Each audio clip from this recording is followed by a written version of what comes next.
Testing, testing. Hello everyone, how are you doing? Hey there Chad, hey there Tomorrow, hey there Ellie, hey there Brian, hey there Melania. I hope you're doing great. How's everyone doing today? I am a little bit sleepy because I didn't end up getting much sleep last night. I'm not really sure why, I just like naturally woke up after 6 hours, so here I am. But I'm ready to do some work on this project, so that's pretty cool. I have not as much time as I would like to have to finish up this whole thing. So for those who aren't aware, I'm currently working on adding volumetric fluids to my Voxel Engine as a school project. Because apparently in late year university, you can just take a lot of chances to pawn off doing actual work and instead do stuff on things that you already want to do and then call it a school assignment. I don't know. Maybe it's just my university being fucking weird. But the assignment is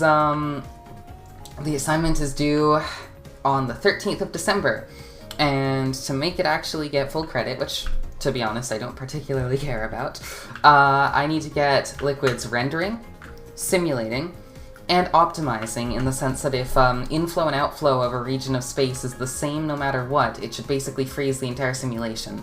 That's an optimization I want to do to basically make it so that rivers don't have to simulate like every position across them, because I just think that's a waste of time, especially if I have rivers that are thousands of blocks long and they're completely stable. I don't want to have to simulate every single block of water in that entire river. That's a terrible idea.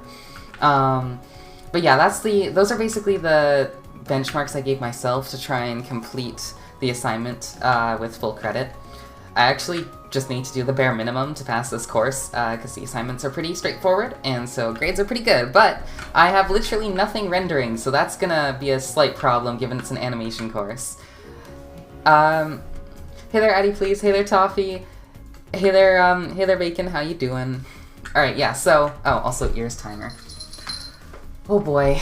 I need to get, like, an actual proper solution for this, other than just opening Google and then clicking like countdown timer and then green screening or chroma keying it in. Let's see, hold on, timer, 1 hour, plug that in, shrink that down.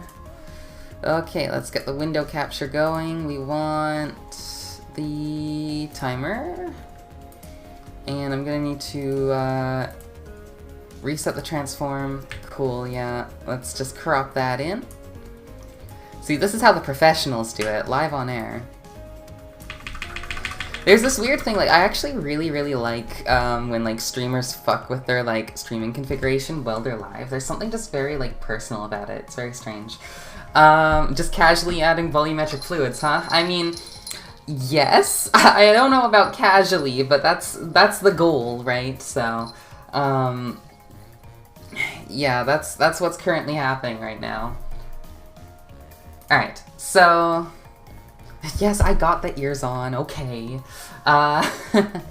So yeah, so what we did last time, if I give myself a bucket, is we can place water, and it's invisible. It does not simulate, but it does in fact exist. And we also have a mesher, which should be meshing a very primitive mesh for the liquid. It's just that we're not actually rendering it. And so what I want to do today is I want to make sure that we actually plug that into the rendering pipeline and then get some meshes rendering, because if we have that, then we can start simulating and seeing the results of that. Because, like, I could work on the simulator right now, but given I can't actually see the results, that's going to not be particularly effective, right? So let's see, what do we got going on here? Just closing all these tabs. If it helps, there was a write-up on the Dwarf Fortress wiki about how they manage their fluids. They do something similar with the inflow-outflow of large bodies. Oh, that's good to know. I'll definitely take a look at that. Yeah, so to get started here, I'm going to take a look real quick at the client dimension, which is effectively what owns all of their rendered chunks. It currently holds a map from vector position to an array of mesh buffer items, which are basically the individual chunk meshes, and that is the length of chunk mesh type, which is effectively what stores the different chunks. Each of these chunk types are rendered in different, like, meshing phases because they have different render parameters, and in some cases the depth sorting matters. So we're going to add a new one here for liquid. Now this array should have 3 items, and the add mesh function should effectively work as is, because it just takes in an item, or sorry, a type, and then puts it in there. Which means, is the music too loud? It's like just bordering on too loud on the, yeah, there we go. Okay, so so now that we have add mesh here, and we have the new chunk mesh type, we should just be able to add the mesh to the buffer as is. But we actually need to make sure that it does put that mesh into a buffer at all, because I don't think we did that. So if I go over to world, yeah, I've got this debug line saying created liquid mesh with like some number of vertices.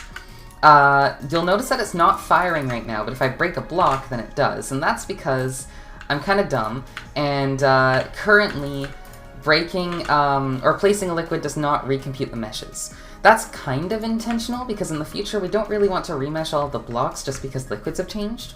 But at least for now, I'm going to do that because the mesh pipeline is all kind of combined into one single piece. So I want to go make it so that we trigger a remesh when the liquid is changed as well, which I believe is triggered by some mesh chunk is triggered somewhere. Hold on.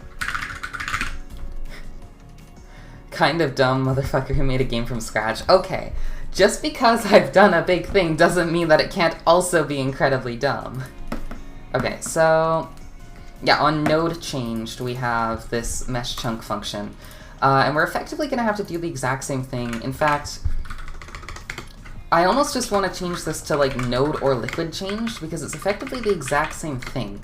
The only thing that happens here is just if a position changed, then we grab the existing chunk position, mesh it, and then if that position was along one of the edges, we also mesh the adjacent chunks. So yeah, we're going to change this to chunk changed, just for simplicity. And then let's... Well, that didn't fucking update anything. I did a refactor, and it didn't work. Chunk change. Did it work? Oh, it did. Okay, for some reason the IDE is not being smart. Okay, so let's go look at chunk changed. Where is this called? Where is this triggered? Okay, it didn't update. Node changed? Okay, yeah. So we grab it right here, and that is bound to on node change. We're also going to, I guess, yeah, because the dimension atlas is what's going to change no matter what. Like, regardless of if it's, like, water or block, it's still going to go through the dimension atlas. So we can just change the name of this to on chunk change. I also have this kind of redundant function here called on chunk light change, which I don't particularly like because it triggers a separate function, I just saw this now, that only changes the current chunk, which isn't correct. If light changes in a cell, it should also affect the neighbors. So I'm actually going to just get rid of this method right now, and then we'll get rid of the method on here. Doop. Okay. I'm going to want to grab that in the header as well. Just toss this out. And then this update, or this didn't update, so we'll update that. Okay, and then in the dimension itself, we're going to initialize that with only one function here. Oops. What did I do? Okay. On chunk change. And then in the client side, we'll go on chunk change. On chunk change. And then we're going to update the member name. And it didn't like that for some reason. Oh, it's fine now. Okay. Cool. And then if we go look, that's not triggered at any point in the dimension, I don't think. I think it's only triggered in the client dimension. Unless... oh, yeah, chunk light change does trigger here. We're going to go on chunk change here. Cool. And then in the client dimension, we're going to have the on chunk change in here. That's good, and that's for set node. And we're also gonna do that same thing in set liquid. So if old liquid is not equal to the liquid, then we set it, and then we unlock the chunk. Then we're gonna go on chunk change, index, and position. And then in the future, we'll need to recalculate the light, but we're not going to do that right now because that's slow, and I have no idea how we're going to make that optimized. So I'll figure that out in the future. So now that's triggering on chunk change, and so if we try placing a fluid again, we should actually get the debug output in chat, in the console, stating that we're actually placing or generating meshes for fluids. It's not going to build because I forgot to clear that. This is redundant. Okay. Yes, I know it's not going to work. Sometimes it's better to just let CMake just play out, even if it's not actually going to work, because at least it'll partial compile stuff. And also it can take really long to cancel sometimes. I don't know why, it's not very responsive. Okay, too few function calls. Oh, look at that. That's on the server. Okay. Let's kill that. The server does not work right now. It used to work. I used to have a fully multiplayer version of the engine. And then I re-architected most of the stuff that was actually in this whole system and never got the multiplayer stuff back up and running again because it was never really like fully functional. It just let you connect to a server. And it's a lot easier to debug when the guts of everything are running on the client as well, at least in this stage. So, okay, so now we're in. Now if I give myself a bucket and I place liquid, okay, so I did not see, oh, generated liquid mesh, hold on, so I'm still not seeing it actually trigger anything, which is interesting. Oh, I know why. It's because, so we made it happen on set liquid, but there's also add liquid, which is what we're currently using right now. So we're gonna go, so this is an early return, which I'm actually gonna change around because this is slightly confusing. Ari, do I like snow? I love snow. Wait, is it snowing? Oh, you fucking baited me. Okay. No, I love snow. Hey there, Radio Dwarf. Okay, if old liquid is not equal to the liquid, or sorry, if old liquid is equal to the liquid, I guess what we want to do is if old liquid is equal to the existing liquid, or old liquid is equal to liquid atlas empty, then we're going to do this logic. We're also going to call if old liquid is not equal to liquid in here on chunk change, then we'd want to recalculate the light as well in this block. And then we're going to unlock and then return 0. I guess unlock doesn't actually... Oh, unlock needs to exist here. Cool, yeah, that should do the trick, I think.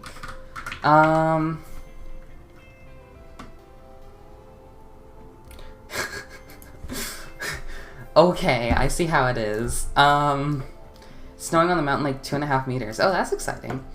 How many hours do I spend each day on this? I honestly, like, so there, it changes. It goes off and on. Sometimes I'm able to like spend a lot of time on this project.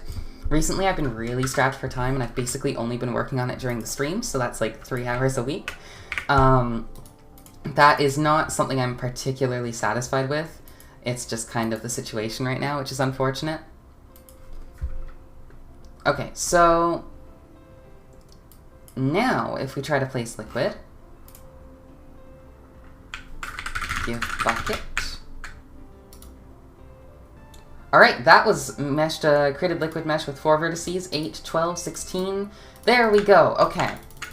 So when we right click now, it is creating liquid meshes. So now, if we go into the world where the meshes are created, we have created liquid, or created Where did it go? Oh, I've got case sensitive. Liquid mesh. So here's our mesh right now. And we're going to enqueue the upload for it. Yeah. So that's going to make the uploader have the entire body, which includes the new mesh. And then let's go into mesh uploader. It has a function called update. Or sorry, it has a function called thread, I believe, is what actually does it. Oh, this code is fucked. So I'm not good at writing synchronization code, honestly, and this is not great code. Okay, whatever. So yeah, we're gonna go with chunk mesh buffers dot empty. Then we're going to place a new buffer. Blah blah blah. Okay. Oh yeah, and this is for job.meshes. And then we port it over to the chunk mesh type, which is, oh, okay, so this should already be working. We should already literally have all of the meshes being uploaded. We just need to actually make them render. So if I go over to the dimension, or I guess the client dimension again, and then we go to render, or wait, maybe this is in world. I think it's in world because I want to be able to render from multiple dimensions at once, because I want to be able to have like immersive portals where you can actually see to the other side perfectly. And it's easier to do that if all of the different stages of mesh are rendered in sequence, even if they're in different dimensions. So if we go over to the, yeah, okay, begin normal world render, and then that calls that. Then we go begin backface world render. We're going to add a new stage here, which is begin liquid world render. Hey there, Fiddle. Var is just auto. I'm a bit of a weirdo when it comes to types and type names. I have var and let, which are both aliases to just auto and const auto, respectively. Alright, so we have our draw chunks. We're going to be drawing the liquid chunks into the camera's viewport. And I think this might actually require more bullshit, because we're using some stuff here. So in the past I was using like regular meshing, where I would use vertex-driven rendering. Now I'm using vertex pulling, which is where you effectively move all of the data outside of a chunk into a face buffer, and then you render that face buffer, instead of actually rendering any data in the vertices. And that's going to result in some stuff being kind of funky here, because we're not actually uploading any vertices. Like, there's nowhere where we're actually binding a vertex array, because if I go to draw chunks, you can see it's currently pushing the shader state, which is basically like some global state, a model buffer, which is for blocks, a face buffer, and then a number of instances, which I believe is, yeah, these are just the matrices of each of the chunks. And then we draw indexed indirect, and we don't actually use a vertex buffer at all. Like, if I go down to draw entities, you can see it binds an index and vertex buffer. None of that happens here. When we begin the world render, we bind the built-in index buffer. Like, it's basically just a hard-coded index buffer, which is in quad order for every face. And then we don't ever bind a vertex buffer. We're literally rendering 0 width vertices. And then we just use the face buffer every time, which is indexed using buffer device address, which is not exactly helpful right now, because that means the pipeline is not going to work for this. It's very specialized to chunks. In fact, it makes a lot more sense to treat liquids similarly to entities right now, which means we won't be able to benefit from any sort of batching or anything. It'll be kind of lazy, but it'll be simple enough to actually like test with, which is good.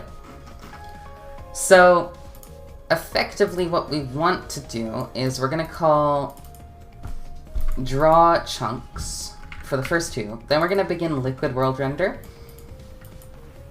And then we're going to call draw liquids. because again, this is going to be substantially different. There's not much point in sharing code between these two. It's going to be closer to draw entities. So if we go... I don't need this here. Also, wait, this whole profile is different. Hold on. Product, icon theme. Oh no. I can't fucking spell. There we go. Yeah, this is the icon theme I like. Cool. Alright, so our draw entities function is indexed, and our draw chunks function is indirect, and we're actually going to use neither, because using either is going to require additional complexity, and right now I literally just want to see stuff on the screen.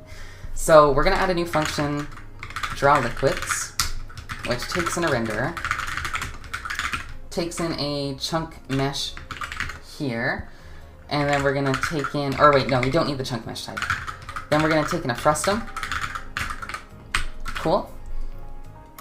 And then we're going to copy-paste draw entities for now, just as a baseline.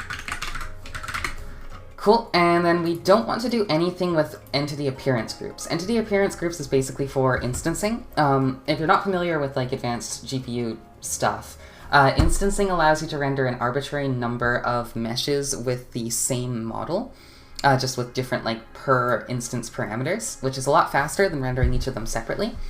For entities, entities basically derive from the same shared entity model, right? At least for each type. So like every zombie would be the same zombie model. And so we instance them to allow us to draw like, I don't know, 200 at once. My first live just subscribed to you 4 days ago. Thank you so much. Glad you're here. So this time around, we're not going to be doing any instancing or indirect because, like I said, that's going to take complexity, and I don't have time for that. I'm super time crunched, as always. So instead of doing that, we're going to iterate over top of the chunk meshes that are liquids, which means we also need to rip a bunch of code from here. Except we're not going to be doing anything fancy with render lists. That's just not something... Well, I don't know. I mean, I guess we could. Like, we could technically use indirect rendering anyways, and it would make some things a little bit simpler. Like, if I look at the VK renderer, draw chunks, indirect rendering takes in an offset, which is... but that's just into the buffer. Oh, but that's the indirect commands, and the commands take in a vertex offset. So, yeah, we can definitely still do indexed rendering. Indirect rendering, sorry. Which will allow me to copy a bit more of this code. So, the way that indirect rendering works is it's kind of similar to instance rendering, in that like we're rendering multiple things with one draw call. But instead of it having to be the same mesh, it just has to be the same buffer. So if I open up RenderDoc here to showcase that, and I launch the game, let's give it a run. It crashed. Did it crash? Oh, because I've already got one running. Hold on. Let's run that again. Okay, we'll wait for a few meshes to actually show up, and then I'll take a snapshot, and this will allow us to basically analyze an individual frame of rendering. So I'll do that. Cool. Now I can close this, and you can see this capture here. This capture is every single draw call that was happening across the entire system for like that one frame. Volumetric fluids, wait, really? Yeah, so, I mean, we're pretty early on with the volumetric fluid stuff, but yeah, we're doing volumetric fluids, and hopefully it should work, I don't know, we'll see. What's up with the ears timer? It was a thing that I did for Ludum Dare as a bit of a funny, and then people liked it. You can use like the channel points to redeem for ears timer. Okay, so this is our first color pass, which renders the general chunks of the game, if I swap these around, you'll be able to actually see them. Let me turn off that. So you can see, like, the first one is just the basic terrain, and the second one is backface called stuff. Zephyr Dark Mode. Oh, thank you for the hydrate.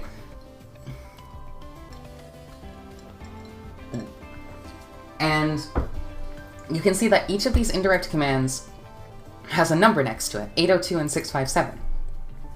And what that's saying is that these are actually drawing 802 meshes. If we start like browsing through here, you'll see stuff is starting to appear. Stuff is starting to appear a bit more. Each of these is an individual chunk draw, which is kind of hard to page through at any reasonable time.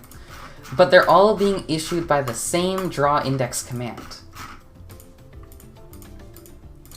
And so we're basically going to do a similar thing, where we're going to batch every single one of our liquid chunk draws into the same index command as well. Into the same indirect command.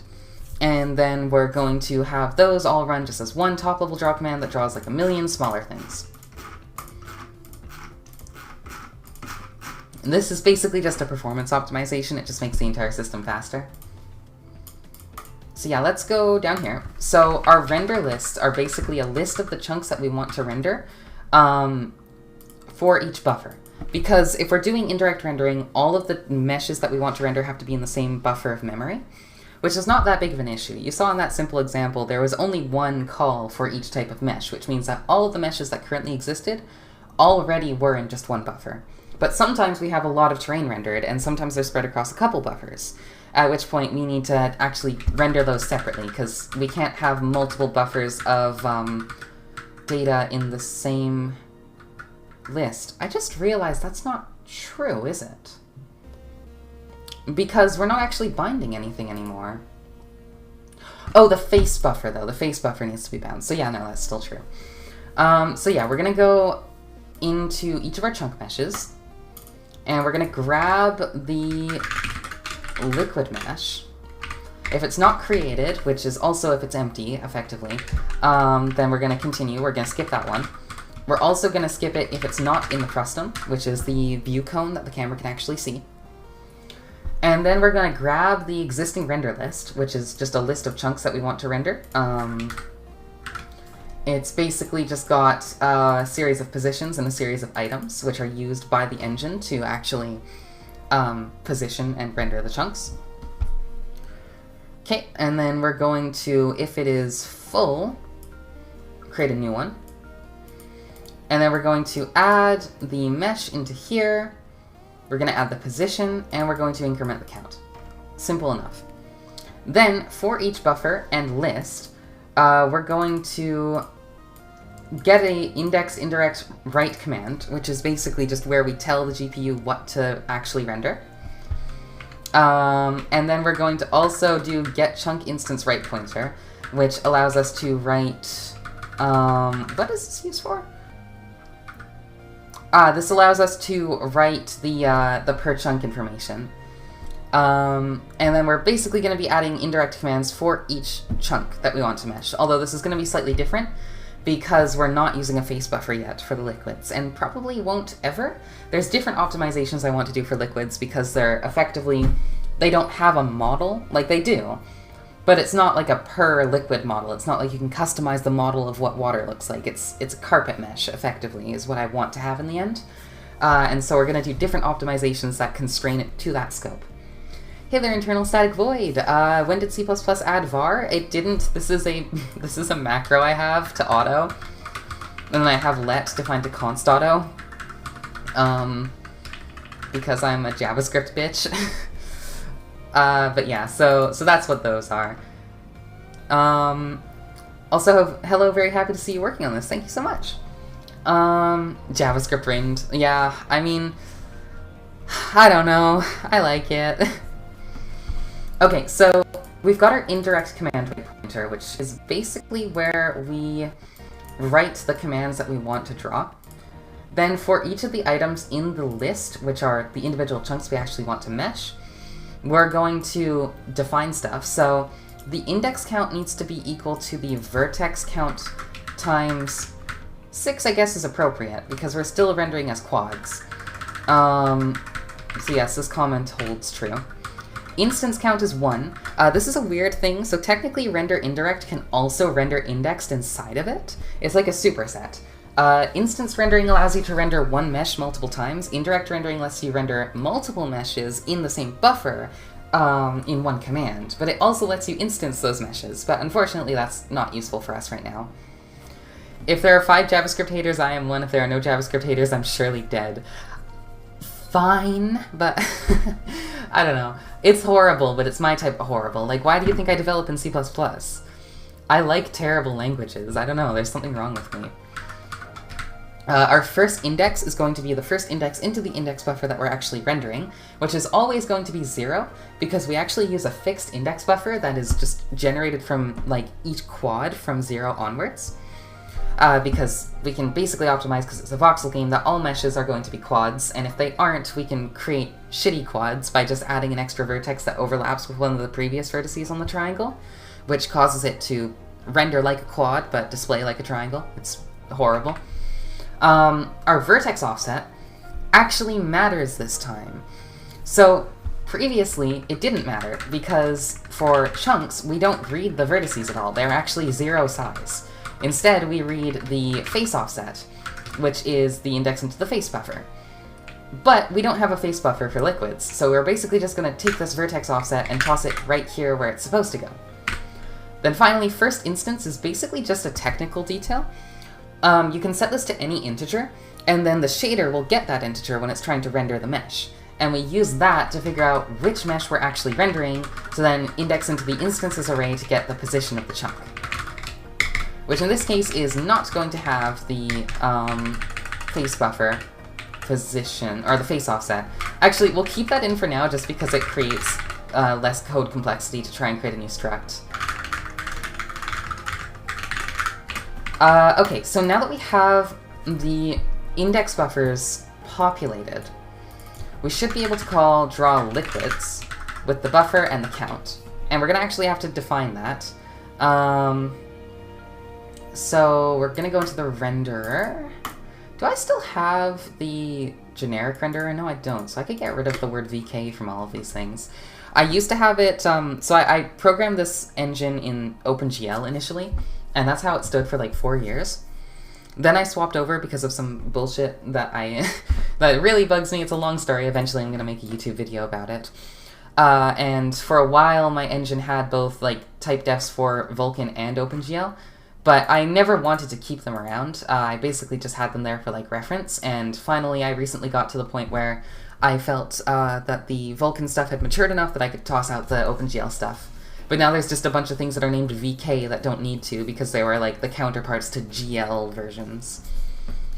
As a C++ enthusiast, I also think C++ is a mess, but unfortunately it's the one that makes sense to me the most. Don't know why my brain makes sense of it, but it does. Yeah, I feel quite similarly. I don't know, I think I really like languages that give you low-level control over things you really shouldn't have access to. So like for C++, that's like void pointers and raw memory addressing. And then in JavaScript, I really like how terrible it is with like everything being an object and fucking with prototypes and like first-class functions and stuff. And just, there's a lot of JavaScript quirks that everyone hates that I really like because I like horrible things. But like, I do have a lot of respect for the better languages, like Rust and stuff. They can't compete with how much bullshit the bad languages let me do, and I love doing bullshit. So we're gonna have a function called draw liquids, and it goes just above draw entities in the chain. And then we're also gonna need a void begin liquid world render. I don't know why normal world render isn't const, but that's weird. Why is that not const? Is there actually some mutation in here? Oh, there is. Okay, fine. In that case, this one probably can't be const either. So we're gonna grab the backface world render, copy paste, begin liquid world render. Apologies for the interruption. When you have a sec, check Discord. Sure, I'll check that real quick. I'm not seeing anything. Oh, is it up here? Ah, okay. Yeah, I'll have to get that info to you after stream because I don't have it on hand. Sorry. I fucking hate Excel. Why is indexing arrays so difficult? I have no fucking idea. Excel is a horrible, horrible concoction. And I don't know. You're very cool for knowing how to use it, but also, like, I feel like everything I just said about knowing bullshit languages applies to Excel, like, twice as much. It's industry standard. Hello, did you use SDL2 to dev your game engine? Yes, I did. I was using GLFW for a while, but I wanted, like, the ability to get proper controller support in the future. It's not a thing that I have right now, but, SDL has better API bindings for that, so I swapped over to it a while ago. And yeah, I'm currently using it. Excel is the most bullshit language, but everyone uses it, so I'll be damned if I can't figure out this equals make array. I want to start today. Which can you recommend me? I mean, I think SDL is a good call. SDL is good. As far as graphics APIs, you're gonna probably want to do either OpenGL or Vulkan. If you have no prior experience, I definitely recommend OpenGL for learning. Just probably... Oh, SDL 2 or 3? I don't know. I don't know what I'm using, actually. SDL... Let's find out. Definitely 3. Looks like I'm using 2 still. Maybe I should be on 3, but yeah. Newer is better, fair enough. Alright, so we're gonna bind our pipeline, which is going to be the world liquids, which doesn't exist yet. We're also gonna bind descriptor sets to a thing. So we have pipeline layout, world layout, which is defined over... Where is it defined? I use SDL2 and you said OpenGL? Yeah, I think OpenGL is better for learning, for sure.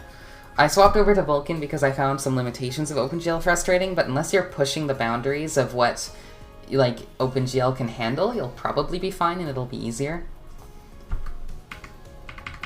So, where the hell do I actually create this descriptor set? We bind it.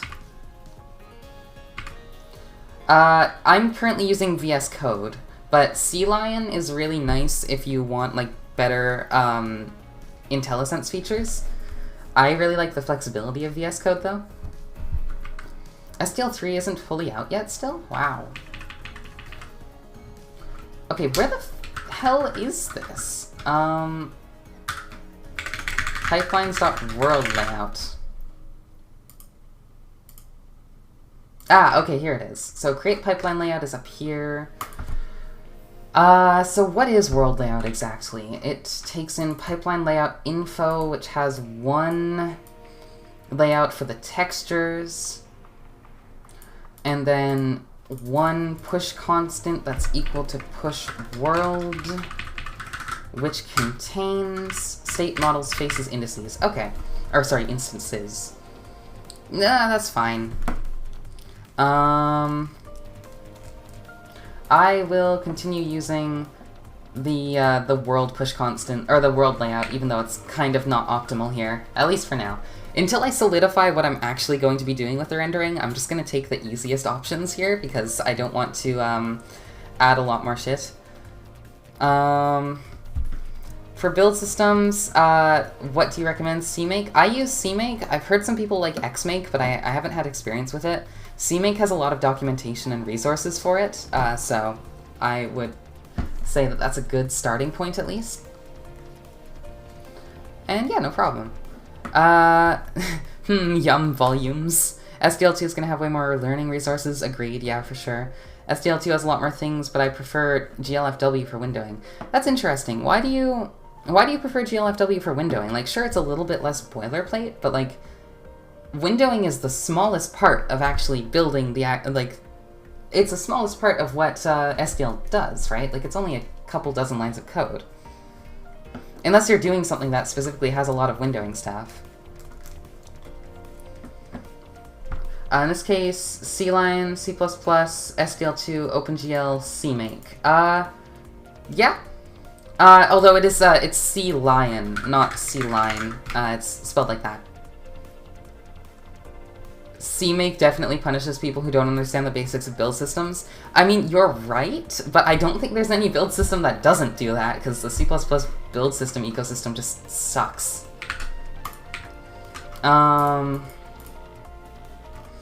Okay, so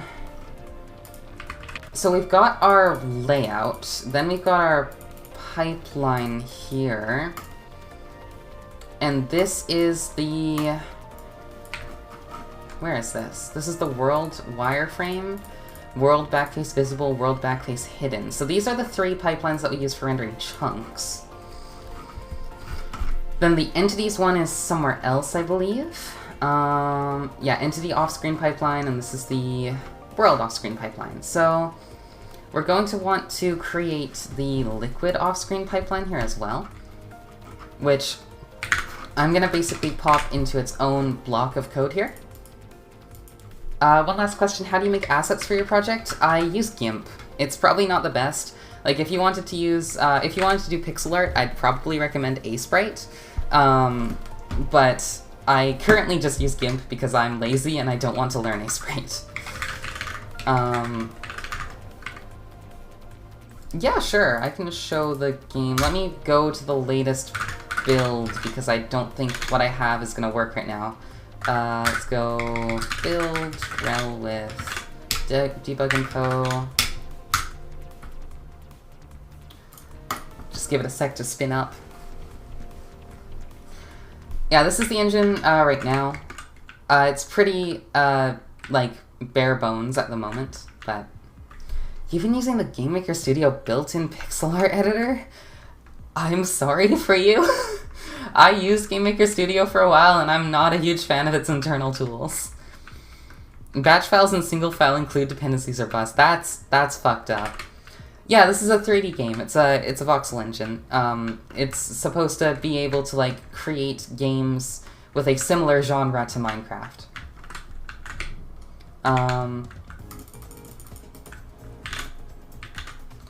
The 3D art, I use Blender. So, like, all of these blocks are individually modeled in Blender, and then I texture them in GIMP.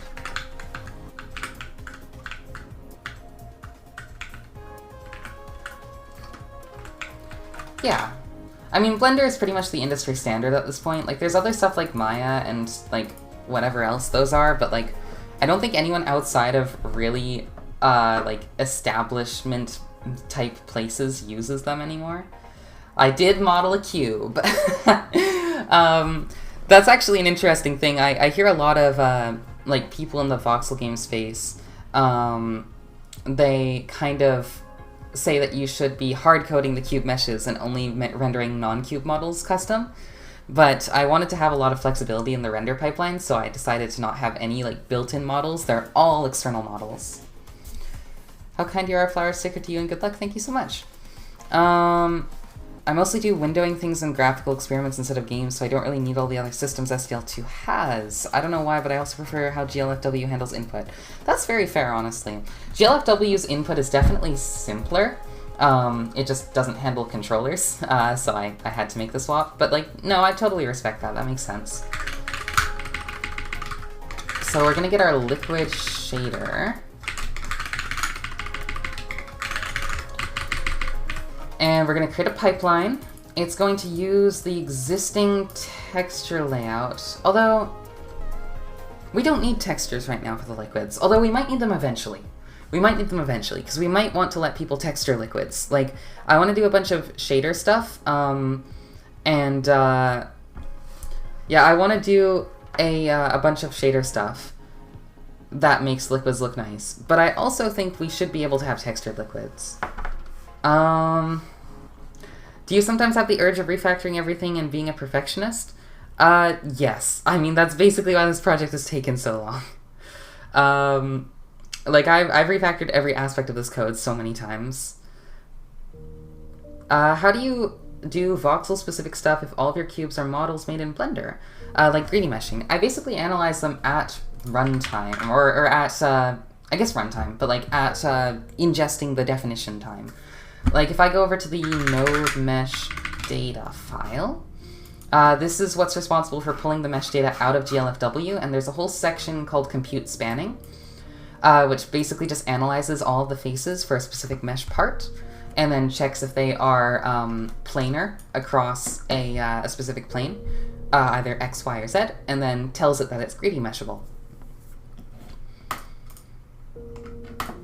So yeah, we're going to create the pipeline layout info here, which is going to take in the textures. We're also going to put in the push constants with... So we have push world. I'm actually going to create a new one here since I have to anyways. We're going to give it liquid uniforms, push liquid.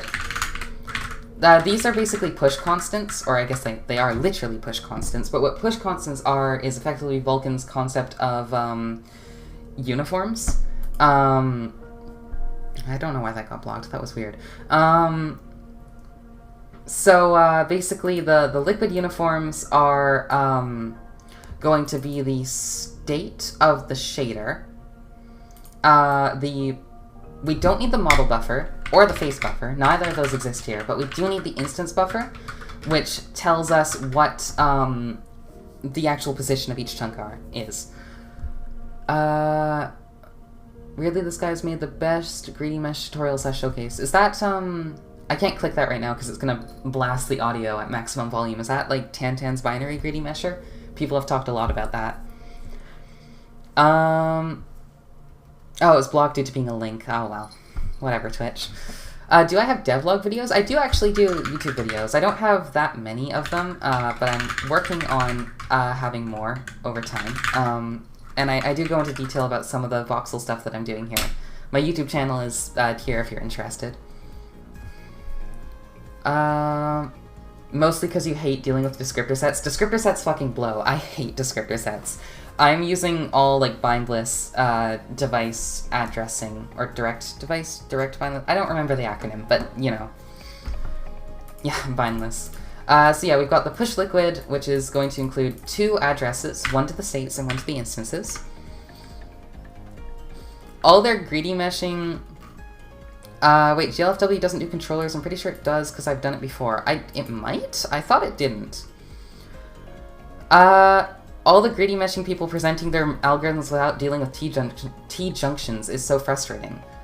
I mean, like, I personally think it's quite an overblown problem. Like, it creates 1 pixel seams, which you can very easily fix in post. Like, you can just create a shader that detects if there's, like, a single gap in the texture with, like, a large depth difference, and then you can just fill it in with the average color between the two. Yeah, buffer device address, thank you. Is there a performance overhead with bindless? I don't think there's a significant one. I haven't done any tests myself. I have asked people about that, and they've said that if there is one, it's not very, like, it's very minimal.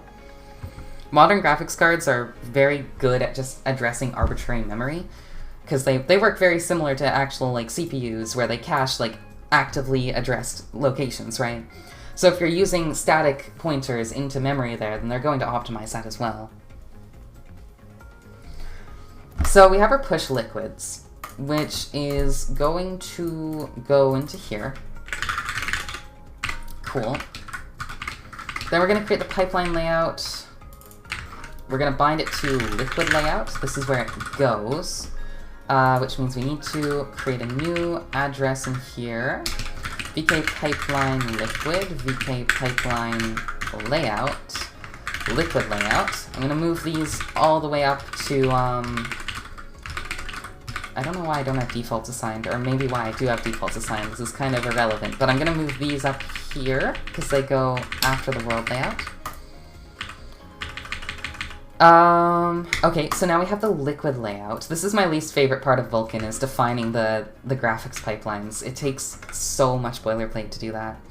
When do I stream on Twitch? I stream every Sunday at noon PST, so basically I start an hour ago every Sunday. I do have a Discord. It's linked on screen at the bottom right. Okay, so we're going to create a pipeline here, which is going to take in the vertex shader and the fragment shader. Then we're going to create the vertex shader info, and then our attribute descriptions and description count, these are going to be different.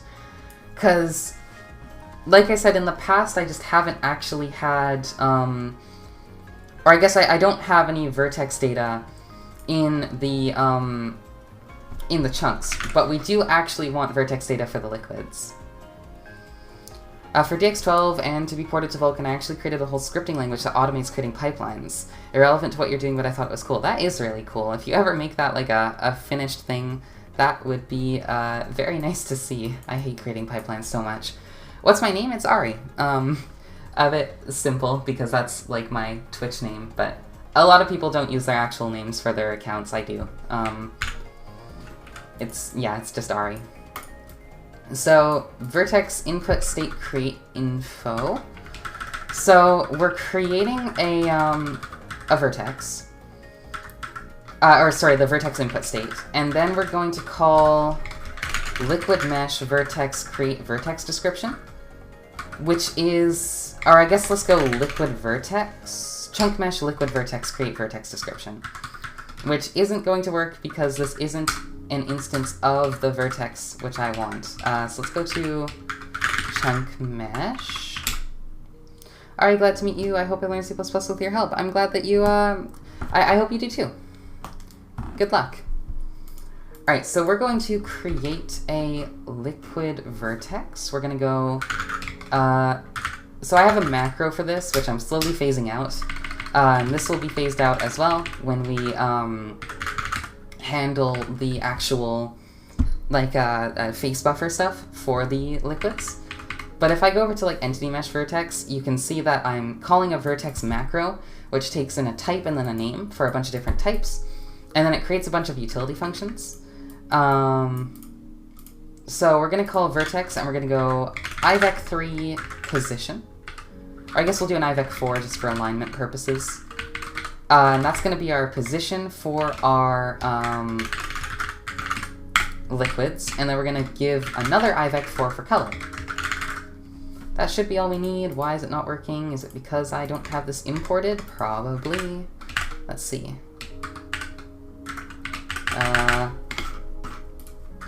Include client graph vertex. I have so many files in this code base, I never remember where they go.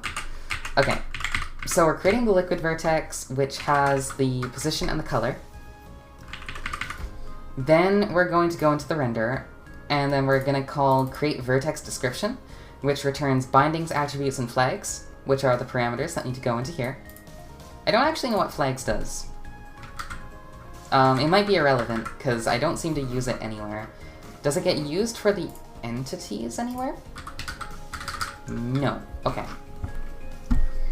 So then we create the vertex input info based on that.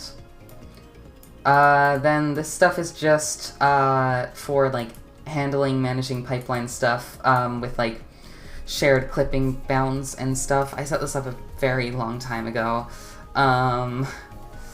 so I don't entirely remember. How to set up VS Code for C++ programming? It's a bit of an intensive task. I'd probably recommend setting up CLion first and getting used to C++ over there if you're not sure how to set up VS Code for C++. There's just a lot more manual setup with the tooling that I honestly don't remember how to do anymore, because I just figured it out at some point.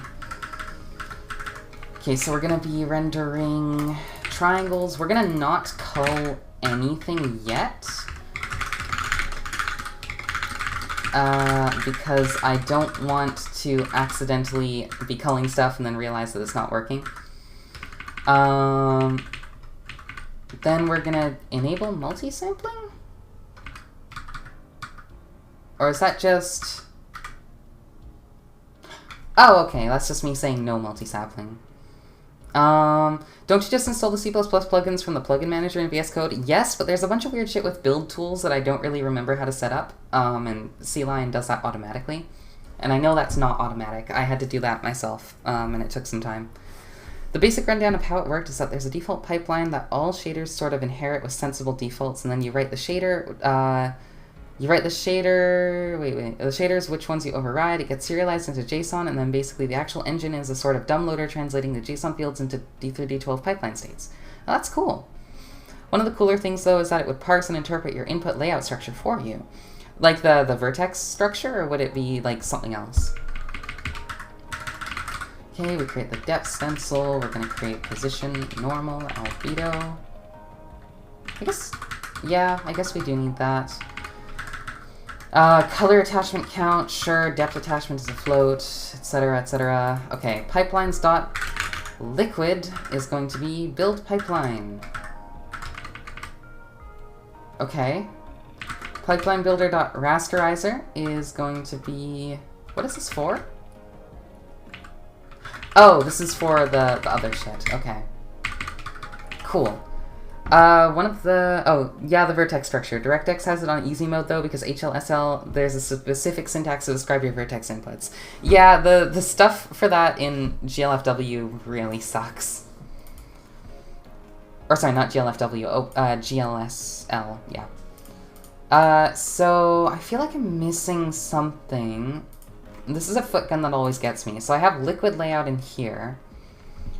And that should be setting something in here. Yeah, there we go, world layout. This should be liquid layout. I could probably improve the workflow a lot by just having some of this code be shared. It would probably make my renderer less than 1,600 lines long. But, you know, I'll figure that out. Some people like to describe their code to rubber ducks, some people describe it to chat. I like to describe it to blush. I find that chat is like a very good rubber ducky for sure. But if we're talking about plushies, oh my god, I need to show this off. So I found some creatures at Walmart the other day. I'm hoping that they're not visible yet. Check this fucker out. He's absolutely massive. He's like... He is larger than an actual Eevee would be if it were real. And I absolutely love him. I got him on clearance at Walmart. I know, I love him. He can't sit on the desk, he's too heavy. Or he's not too heavy, but there's nowhere to put him. He's too large. Maybe I can stuff him like here, that's off screen. Oh well.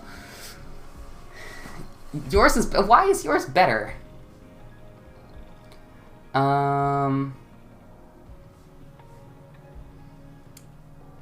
Yours is better. Why? Why? Can someone says me on the installation of C-Line where it says to create association, which extensions do I need to select? I would recommend probably looking up like a C-Line intro guide. It's been a long time since I've used C-Line and I don't remember all the exact settings. There's like a lot of video tutorials on doing like introduction to C++ stuff with C-Line if you just look up those search terms. It's newer by like 1 day. Yeah, I have 2 of them as well. I got this one, and then there's another one on the floor over there. Amazing. Okay.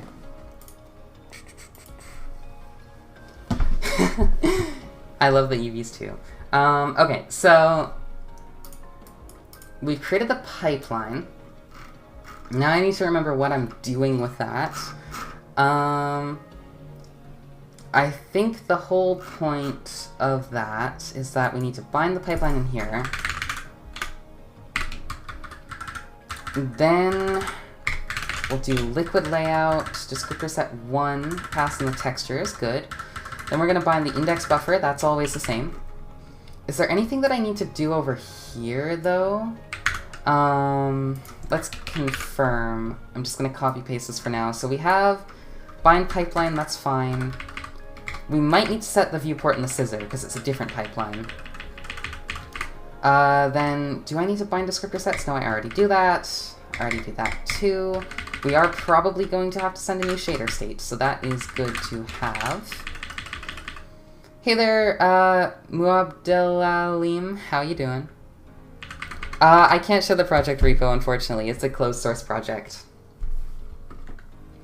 I do have a GitHub where I have other open source projects, but yeah, this one is private because I hope to one day sell it, hopefully.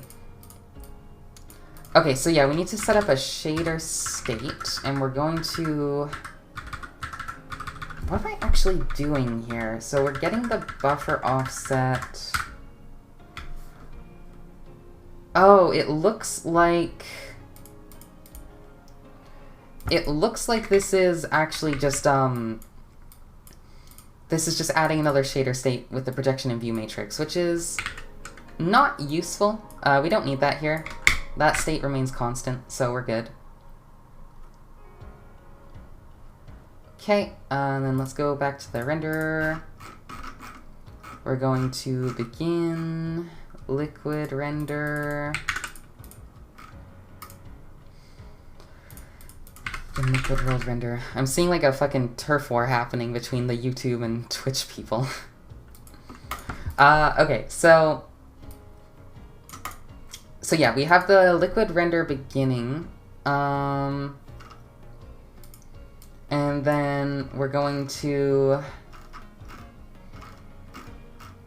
draw chunks, draw entities.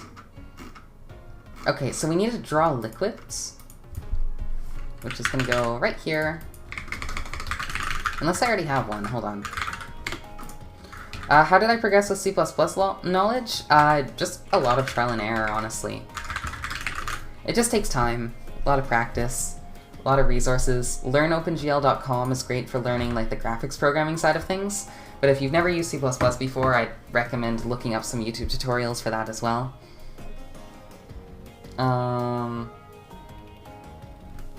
Okay, so we've got our liquid draw function. Does not match any definition. Did I not define it over here? No, I did. Is it that it's not const? No, it's there. What is wrong with it? Render draw liquids. Oh! It needs to take a mesh buffer. Cool. Yep, that's on me. One lone coder is fantastic for C++ beginning. That's probably a good reference. He's really good at explaining what he's about to do and then doing it. That's a skill. I feel like I'm really bad at that. Like, I'm really bad at actually explaining what the hell I'm doing as I'm doing it. But I don't know. People keep showing up, so I guess I can't be that bad. But like, I definitely think there's a lot that I could do to improve. Oh shit, yours timer done. I'm free for once. Ha ha ha. Alright, so we're gonna push liquid. People show up for the EVs. Oh fuck, there we go. Okay. See, and this is why I didn't actually close the window. 2 points short. Alright, let's start that again. Yeah, but what if? Alright, so we'll ditch the models and faces buffers from the liquid push constants because we don't need them. We do need the instance buffer, which is going to be the size of chunk instance, which I believe we're still using. If I go over to draw liquids, I think I said I was going to keep using that one because it's simple. Yeah. It doesn't have much of an effect. Like, we could save 4 bytes, I think, but I don't really care about that right now. Maybe in the future.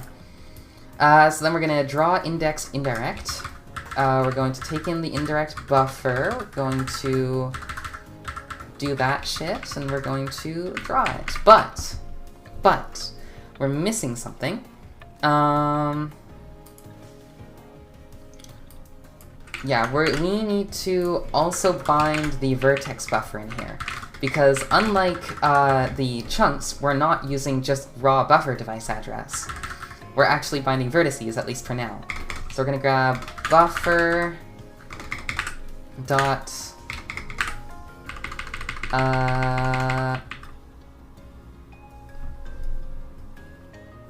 buff dot buffer, because I can name things, I swear.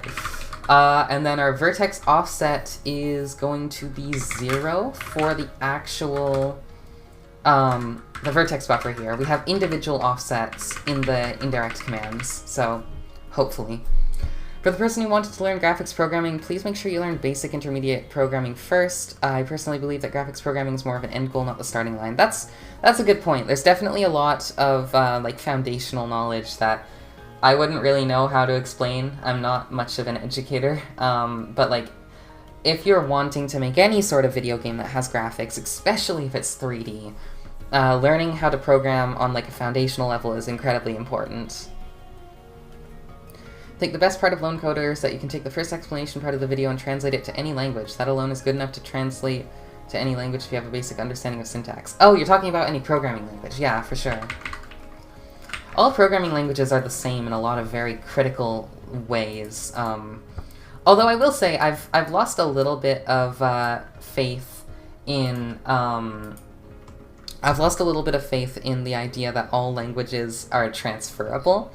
From doing stuff with like JavaScript and F# and stuff. Like, there's a lot of standardized things that apply between different languages, but at the same time, there's a lot of footguns that you need to learn per language to actually understand. Like, just because the syntax is similar and like the idea of stack and heap exists doesn't mean that you know all of the ways that the language is going to interface with all those things, and it creates a lot of weirdness where like you just try to apply knowledge from a different language to the current one and you ignore its own paradigms and like end up writing really weird code. I've seen this in action, and it's kind of frustrating, but you know, at least it gives you like a starting point. That's because JavaScript isn't a language, it's the spawn of Satan. Well, Satan can make languages too, so I don't know, maybe it can be both. So yeah, we're gonna bind the vertex buffer. We're gonna draw indirect. Oh, thank you for the posture check. So then, I guess all we need to do now is actually create the shader, probably. Oh, hold on. Liquid layout, size of push liquid, there we go. Okay. Yeah, so we need to create a shader now. Swapping between object-oriented and functional is easy, knowing how to swap between them optimally is not. Yeah, that's a very good point. Okay, so we have our shader folder. This is gonna be weird. I'm gonna paste the world shader, but this is gonna kind of be an unholy abomination of both. Both the world shader and the entity shader.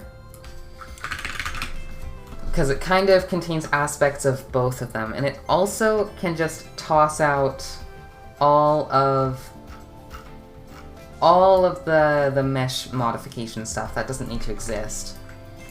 And most of this like indexing shit here can also be ditched. This is all very like packed data for the chunks, or for the blocks, sorry. And a lot of that can be just like written separately later.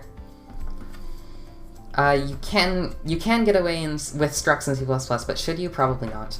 I think that, like, yeah, there's a lot of stuff where, like, the paradigms of the programming that you're doing are equal to the paradigms of the language you're using, and I feel like sometimes I encounter people that just want to apply whatever paradigms they're used to every language, no matter what, and I think that's, like, really dangerous as a precedent, because, like, sure, it's programming. You can make it work, but, like, it's not gonna be good. Like, you need to really understand the language you're using if you want to write the most optimal code for it. What is my business goal with the project? Is it possible to sell? My goal is that I want to actually make a game in this and sell it. It's not the most financially motivated project, or, like, it is. Like, I do want to make money off of it, but if I wanted to just strictly drag out as much money as I could, I probably would do a lot more scummy things, but I don't know, I just want to make and sell a game. Hopefully I want to open up, like, the development tools to let other people create stuff if they own the game, which would be cool. How do I do garbage collection? This is C++, so there isn't really garbage collection. Like, there's reference counting through smart pointers, but, like, unless you're using raw pointers, you're not going to have garbage collection issues, hopefully. I definitely recommend, like, watching some introductory videos on C++ to understand its memory model. Okay, so we've got if use indirect... Wait, what is this shader? Oh, fuck, this is my OpenGL shaders. Okay, I was really thrown for a loop there. I was like, what does that mean if use indirect? I use indirect everywhere. There we go. We need to have stuff in here. So we're gonna grab these two, rename to liquid. When I finish watching your whole YouTube live videos, I'll come back to you. Since then, bye now. See you later. Thanks for stopping in. We've got liquid.frag.glsl. Okay, cool. So now we have the two shaders. Yeah, that makes a lot more sense. There's a lot more shit in here. I was really confused why the first shader was so empty and badly written, but, you know, that's kind of a constant. That's gonna happen with my code no matter what. Okay, we don't need pi or attach epsilon. We don't need any of the mesh mod definitions. The samplers don't exist. They will probably exist at some point, but they don't right now. Fragment outputs, we're still gonna output world position, texture coordinate, normal, albedo, texture alignment, and size. If I want to make money from graphics programming, I would start an OnlyFans that has codes and algorithms that are so optimized that one can only assume a god made it. But then you have to write good code, and that's like a real struggle.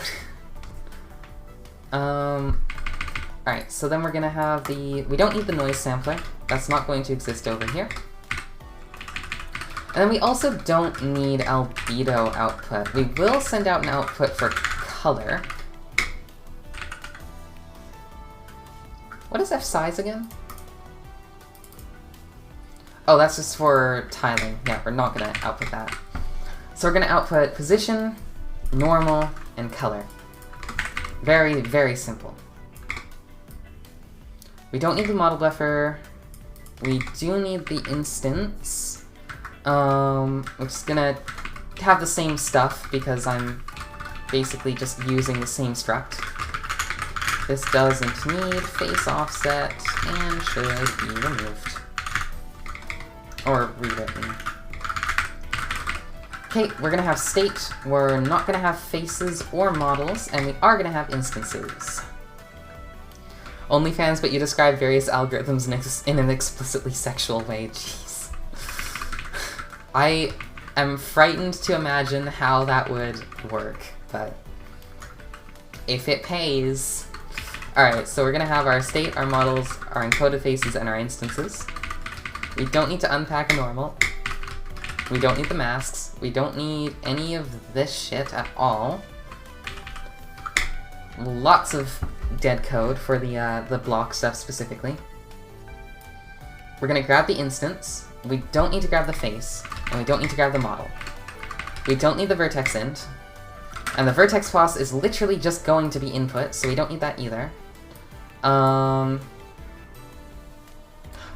wait, hold on. I did do something kind of stupid. So, when I made the chunk mesher for the liquids... Oh, no, these do offset integer positions, so we're fine. We're fine.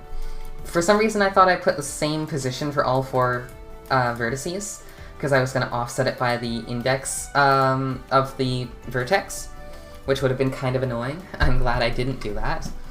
So yeah, we don't care about the face matrix, or the vertex index, or the vertex position, or the node position. And we don't care about any of the mesh modifier stuff. This is all useless for liquids.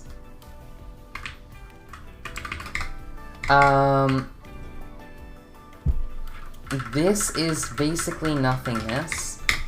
This is also nothing. Our model matrix is going to take in the chunk position.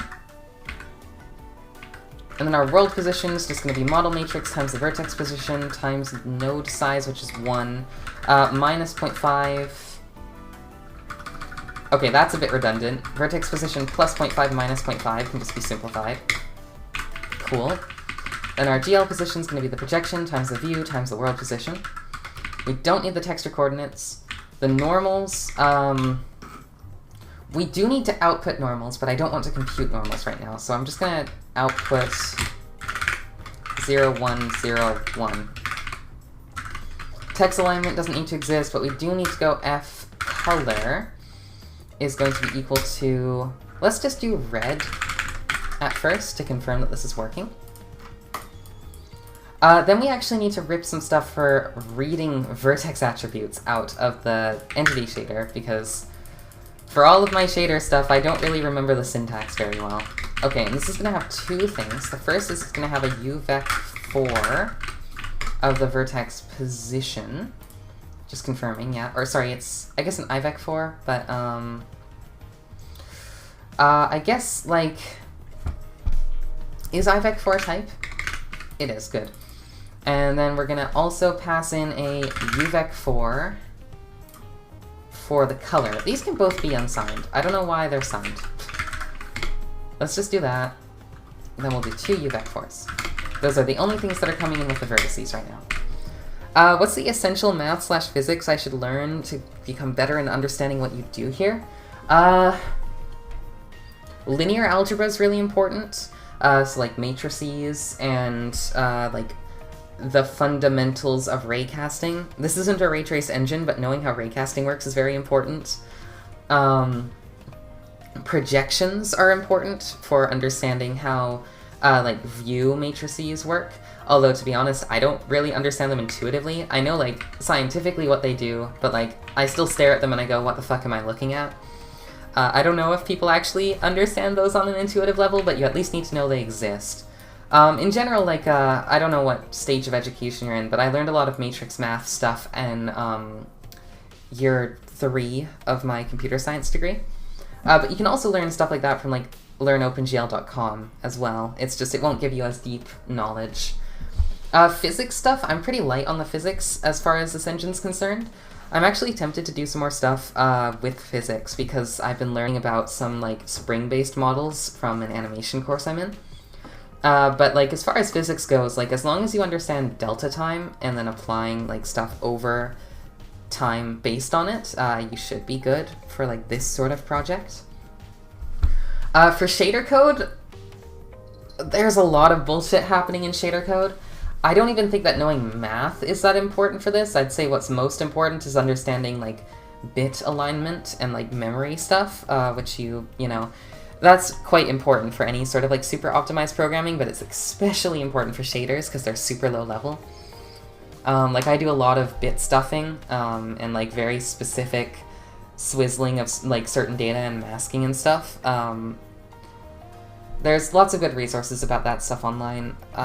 I don't know where. Actually, there's... that one might be too complex. I was going to recommend the article that I used for word-level parallelism, but I think that's quite advanced.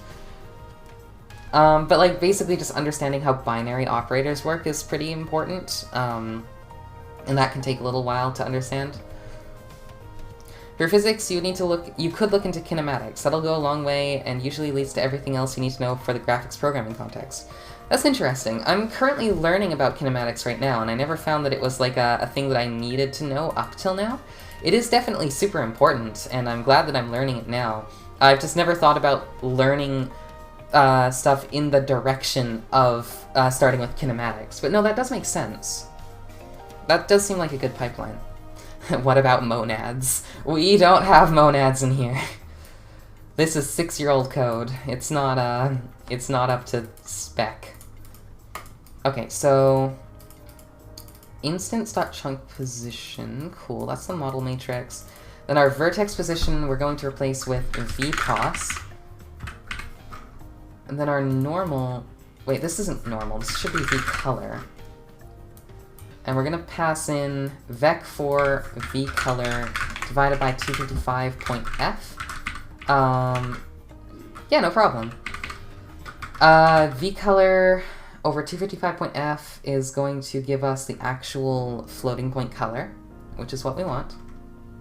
Ignore this red squiggly, it's lying. Okay, then we're going to get the world position, the normal, the color. That's the three things I'm outputting, right? Yeah. In flat UVec4 color.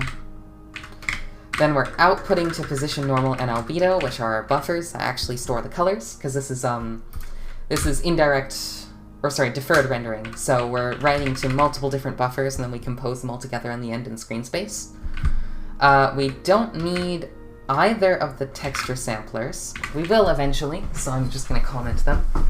And sample material texture will eventually be useful, for sure. Then this stuff is redundant, this stuff's redundant, this color is just going to be F color. Then we're just going to output it like that. That should do it. I guess we'll find out. I'm going to allow transparency, which is going to be super fucking weird. 255.f is 597.9375 in decimal. Oh, oh, I see how it is. You're treating f as though it's hexadecimal digit.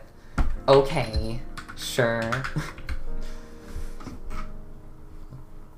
Alright, so let's see if that builds. Let's go build target shaders. It built them. Did it actually build the new one? I don't know if I have to do something special for that. It's been a while. Where are the shaders? It did not build the liquid shaders. Hold on.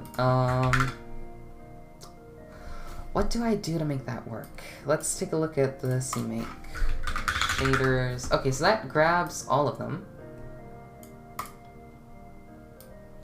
I might just need to clean rebuild it, or maybe it's just not up to date. No. Clean rebuild.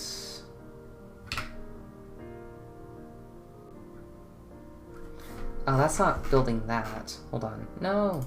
Shit, I just did a clean rebuild of the entire project. Alright, that'll take like a minute and a half. Yeah, I'm gonna need to have it build the shaders pipeline, or the target. Yeah, if I do that, and then I have it clean rebuild, then it should catch the new shaders, I think. Finish with exit code 1, that's fine. Clean rebuild, the shaders. Did we get liquid? Entity, GUI, GUI. I don't see it. Did it build? No. Why is it not doing that?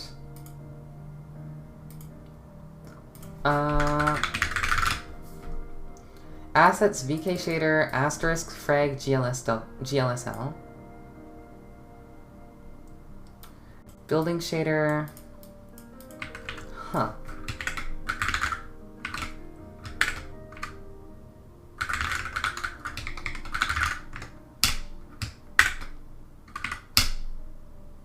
There we go. Okay, I had to delete the cache. Okay, now it's pissed because it actually tried to build it. Too many arguments to this constructor because VPOS is already a vec4. Hey there, Illuminati. How you doing? Alright, so let's try building that again. It did not like that I'm converting from a 3-component float to a 4-component float. Oh, yep. That's on my... that's my bad. Okay, rebuild. Okay, nope, still bad. It does not like that I'm taking F color, which is a vec4, and then V color. Oh, because this is still passing out a UVec4. Alright, let's change that. This will take in a full-on vec4. Cool. Clean rebuild. Exit code 1 still. No! I hate working with shaders in C-Line, or sorry, in VS Code, because it just doesn't have good stuff for, like, actually linting them. It's really annoying. Oh shit, more ears. Here, let me quickly do that. 138. There we go. Oh man, the crop is too tight. 1 sec. There we go. Kind of off topic, does Zephyr Engine support level of details for world generation? Like, can you generate terrain in lower res for far away? That is a goal. I'm still working out the details of that. Like, as far as rendering at lower resolution, yes, that's absolutely going to be supported. But for generating at lower res, there's a lot of weirdness with, like, well, if I don't have all of the terrain generated, then how do I know if a position can house a structure that otherwise would be there? And structures could potentially have, like, really large impacts on the visible blocks in the terrain. So I don't want to, like, have inaccurate structure detection, but I also just don't know how to, like, optimize generating the terrain without lessening the number of blocks that I'm generating in the distance. Isn't ears just permanent with that channel points price?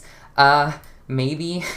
I should probably increase it a little bit. It seems like people have no issue hitting it. I thought 1200 was a lot, but it doesn't seem like people find it all that difficult to hit. Alright, what did I do? F-color expects a UVEC 4. Oh, this is a that, and this should be that. And then over here, yeah, okay. Build and work. Yay, exit code 0. Okay, we have built shaders. Now, let's go back and change the target to Zephyr. And let's figure out what the bug over here is, because this also didn't compile. Yay. Do not inflate the ears price. Look, if I double it, I feel like people would still find the way, like, find a way. I don't know. Please do not inflation. Come on! I need to be off the hook at some point. I don't want to be beholden to ears forever. Taking away, Jesus Christ. You C++ programmers, and you're laughing over, like, using namespace STD. It's not that funny. I'll write a fucking macro that changes that to something else. Like, here, you wanna cry? Let's go to types. We're gonna go using st equals std. Wait, can I not do that? I don't know if I can redefine namespaces. Maybe we're stuck like that. Just gonna import all of my Python libraries alias as std now. Just make a reward to remove time from the ears timer and have it cost less points. Just like the water one, right? Oh god. Gotta work a 9 to 5 to get ears. Ears are eternal. Look. Wait, who just said the word macro? And why is that not in my chat? What? I saw a message that said macro in the...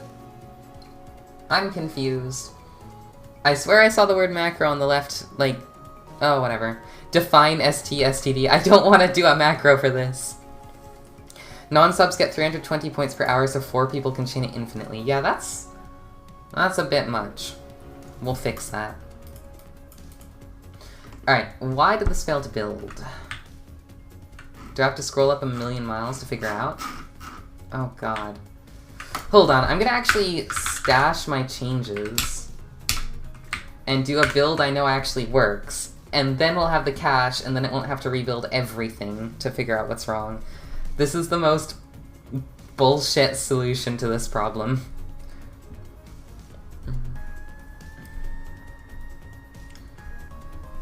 Alright. I'm just waiting for the build count to go up. Yeah, I need to figure out a way to actually stop all the warnings from building libraries. It's so annoying. It floods the build log, and like, I haven't found any way to turn it off. Is your build solution single-threaded? No, it should be multi-threaded. It is... I think it's multi-threaded. Oh, that doesn't look good. It might not be. Oh wait, it failed again? Why? Ah, fuck. This is what I get for not having, commits.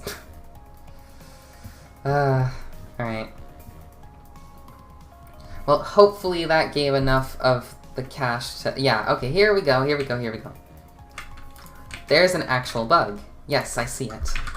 Dot position is going to be U8 vec4. Or I guess let's go uvec4 for now.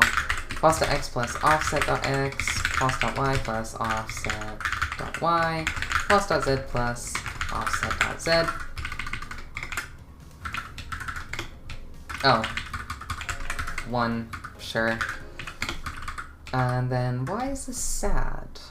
Oh, because it doesn't have a constructor like that, it just has it like this. Still didn't work. Oh wait, because I'm bad at writing code.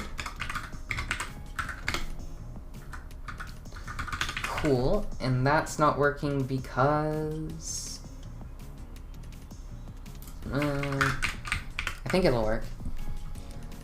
Throw a -j nproc in there somewhere. I don't know where, like... This is all running through the C-line, or the CMake extension. So it'd probably be in... here.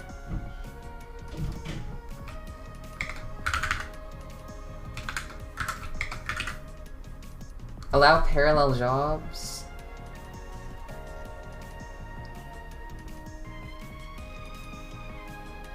Is that what this is? Number of parallel build jobs. Use 0 to automatically detect the number of CPUs. Setting this to 1 will emit the parallelism flag from the underlying build command. So it's set to 0. But I don't see the -j in here.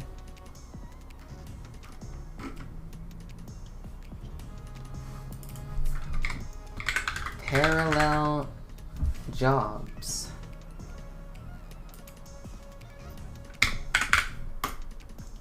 I guess... But that's for C-test.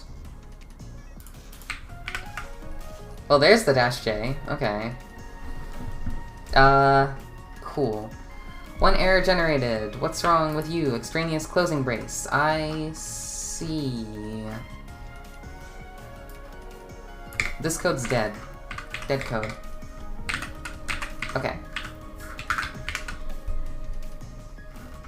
Hello, what is the role of CMake? I only know make. I think it's just a more advanced make. I'm not very good at the, like, C++ build system, though, to be very honest. The fuck happened here? Why did this get garbled? What am I looking at? What was this before?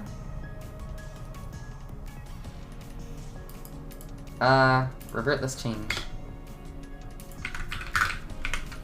I have no idea what happened there. It was probably me just, like, spamming keys and fucking something up. CMake makes make files. Thank you. That makes sense. Okay. Holy shit. We got a build. We can see the world. Kind of. Okay. Let's wait for the sparks to fly. Let's give a bucket... Okay. I'm not seeing anything. Bad start. Well, I mean, I guess we're here, so that's good. I'm gonna plug this into RenderDoc and see what's happening, because it's very possible that we are in fact rendering it, but I fucked up my shader.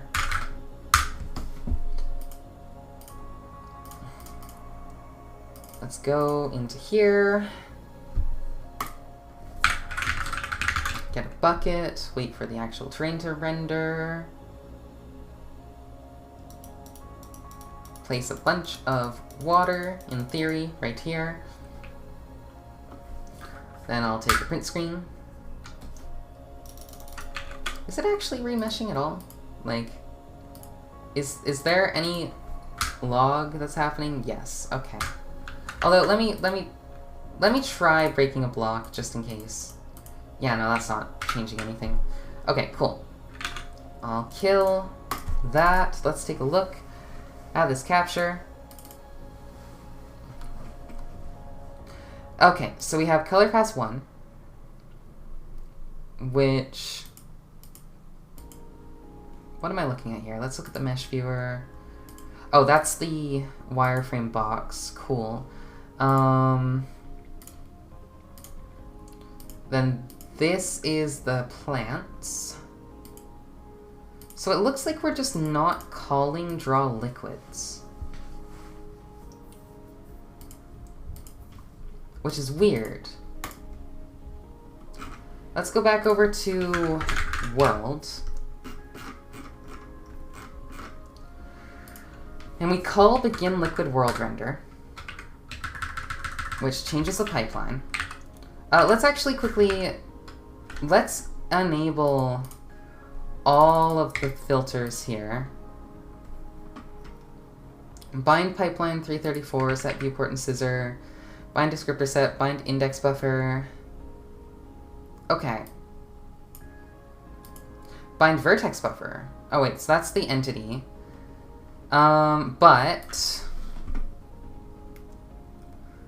So we're definitely binding something, I think. I crashed. Render doc. Be gone. Okay, so our liquid world render exists, for sure. Then our draw liquids. Let's log drawing a liquid. Sure, drawing a liquid. And let's see what happens, because we should be getting something, hopefully.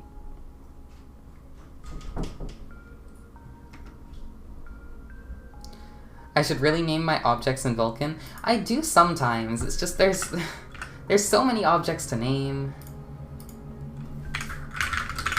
Give bucket. It really helps in RenderDoc. That's a good point. Okay, I'm not getting any logs at all. That's odd. Something is wrong here. 'Cause we're not calling drawing a liquid, which means that in world, we know for a fact we're calling draw liquids on the dimension, and the dimension runs over every liquid chunk and calls draw liquids over there. So clearly this isn't rendering anything because it doesn't have any liquid chunks. It's not a function I'm forgetting to call. Hold on, let's confirm in world again. I think I got rid of the debug line that prints if there was a liquid at all. Let's go over to here. If ret data meshes as view size chunk mesh type liquid dot size or dot vertices dot size log found non-empty liquid mesh. This should trigger. Can't I do a breakpoint? I mean, I can, but I don't find breakpoints particularly useful in graphics testing. It's really difficult to work up the tree and like inspect stuff when you can't actually like look around. There's so much setup that goes into actually like getting to the point where the breakpoint can run, and I prefer to just log usually. Oh shit, I forgot to stop the game. Start again, please. Okay. So, we should get a log when I place down liquids. Let's just wait for the meshing to stop. And we're not. This was working moments ago. What happened?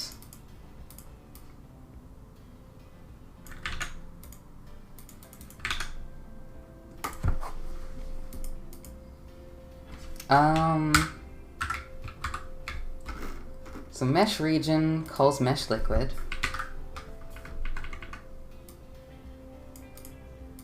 Did it build? It definitely built, yeah. Oh, wait, you're saying, like, did... It might not have. Hold on.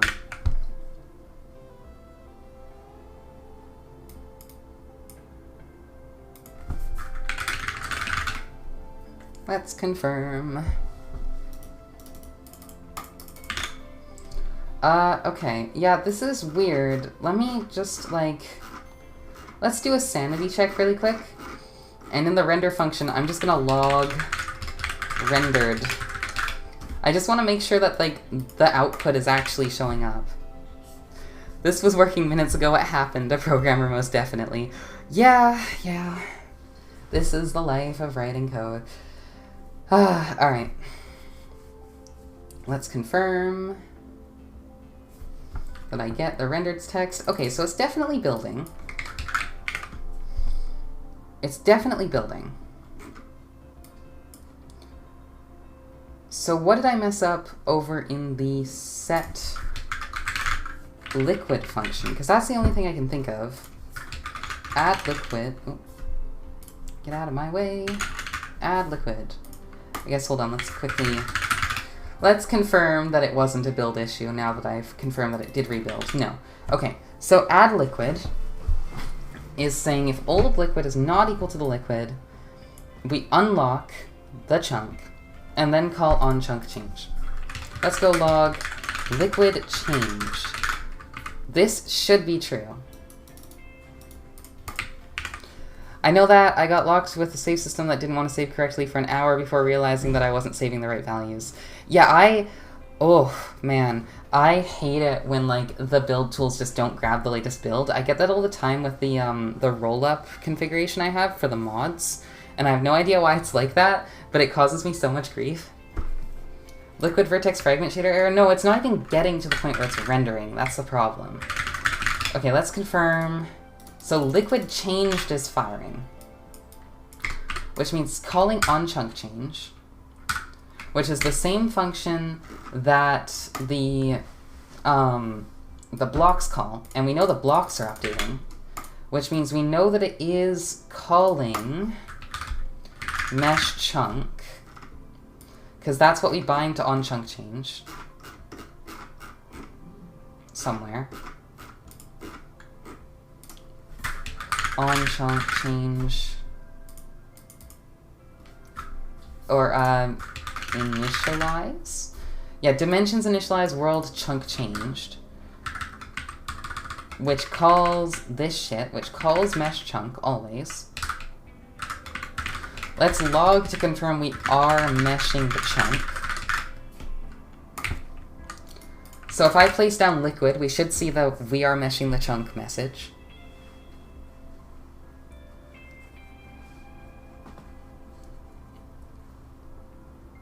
Just give it 1 sec.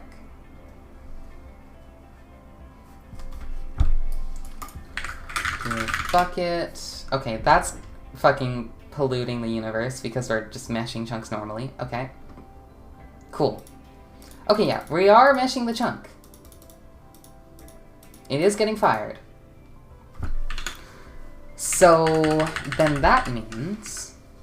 So chat, what's your preferred tab size? If it's not 2, everyone, then you're getting temp muted. I'm kidding. But, no, I don't understand, like... I see some people that actually use 8 long tabs, and it's madness. What do y'all drink when programming? I'm on hot chocolate. That's me too. I'm very basic. Hot chocolate or water. Yours is 3. Yours is... I've only met one other human that uses a tab size of 3, and it's just so strange to me. Like, it's an odd number. It's not right. The only thing more cursed is the tab size of 1. 4 space tabs, ice water is the superior drink. Not the tab size, the hot cocoa, I use tab 8. What? You use tab 8? Oh my god. Ugh. This is why I will never work on a project which uses spaces in the file name, or in the files, like for indentation, because I can't live with you people. If it's tabs, then I can do what I want, but if it's spaces, then I'm forced to deal with that, and that's terrifying.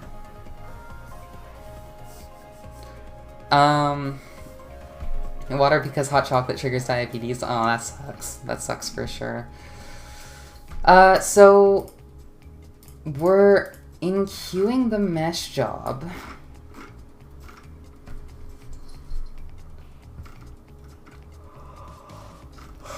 Which emplaces the chunk. Then we mesh it. But we never get the found non-empty liquid mesh. 3 indents in and your code is pretty much right justified. I know, right? It's too long. 3 is the smallest number that's not too close to 1. 2 is perfect. When do you... Okay, so my thing is that if we're talking about trying to disambiguate tabs and spaces, because obviously if you have 1 width tabs, then you can't tell. Then you just choose the smallest unit that you wouldn't type in spaces. There's nowhere in code that you type 2 spaces in a row. So if you see 2 spaces in a row, then you know it's a tab. Okay, so we're meshing the region, and we're not getting the liquid vertices.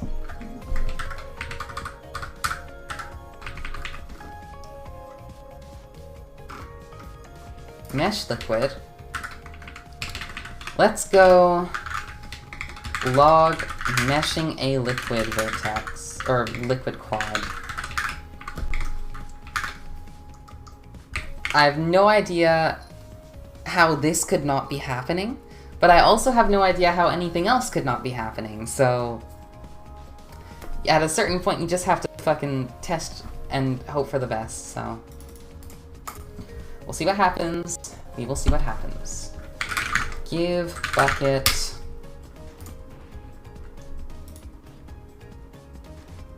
I need a sec. Meshed a liquid quad. Okay, so they are being meshed, I think. So we're getting the liquid mesh, which exists, then we're getting the offsets, then we're emplacing the vertex. So then after all of that is said and done, let's go log, or if, what is the actual thing? State.out liquid mesh dot vertices dot size is greater than 0. Log created a liquid mesh with non-zero vertices. Surprised no one said an energy drink yet. One of my roommates has been buying Prime, and I keep seeing it in my fridge, and it's really weird. It's just really uncanny to see that, like, in real life. Having the ability to display indentation with space as different size would probably increase Visual Studio launch time by 10 minutes. Wait, is space as different size? Wait, what do you mean? Oh, like, multiple spaces? Oh, I see.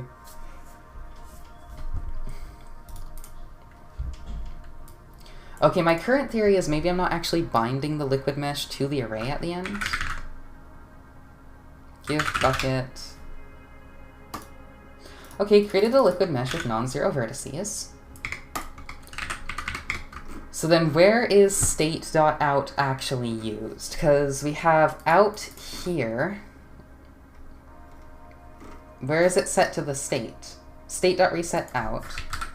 And reset sets out. So I know for a fact that that's being set. Now if we go back to world, ret.data is the out. And it contains stuff somewhere. Where are you? Out data. Oh, for... I see how it is. Okay, yeah. I'm storing it separately for some reason. Why am I doing that? Because it's a different vertex format. Got it. Got it. I feel dumb now. Cool. Does that mean this pipeline's kind of fucked up? Like, hold on. Because I go with Data meshes, liquid, vertices.size. So, my thing is that the data format shouldn't matter. Like, what is VK mesh info? It includes type defs. I guess it does include a vector of types. Oh, Oh no, this code's getting super messy.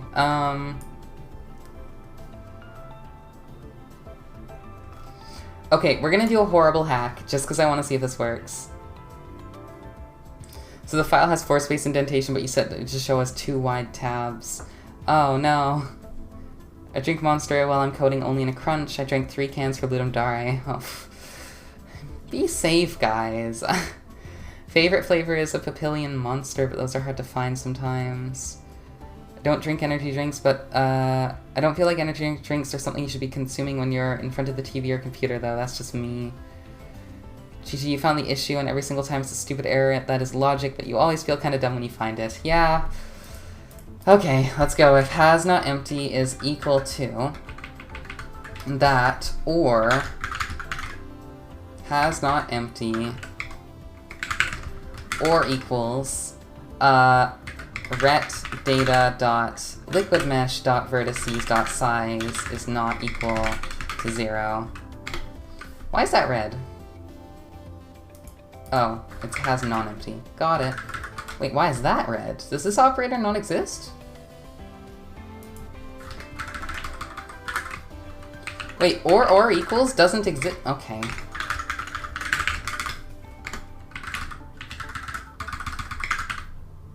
Sure.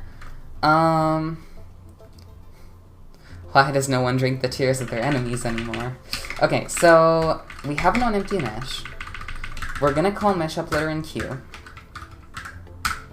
And then it needs to do stuff right here.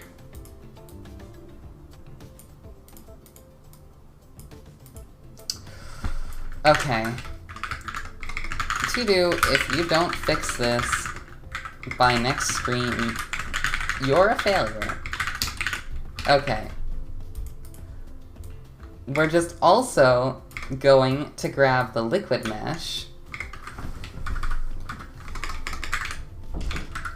And then if its size is whatever, okay, if the buffers are empty, okay, we're gonna insert. I'm never a failure, aw. I don't believe you think that. Okay, so we're gonna create a buffer, we're gonna do that, we're gonna place it, we're gonna insert it, we're gonna do that shit. Then we're going to res.items.inplaceback, chunk mesh type, liquid. Okay. This should do it. I don't like it. We already know that to-do will still be there next stream. Yeah, probably. But hey, I mean, that's fine. There's only this many to-dos. There's a lot of to-dos. Okay. So hopefully that should actually cause the mesh to be initialized. We will see. We'll find out. Give bucket. Oh, okay. I see. That's a seg fault. Now we need debug mode. I'm gonna try and rel with debug info first because it's way easier to, like, get to a testing state, but we'll see. Well, that was fast. What? Huh?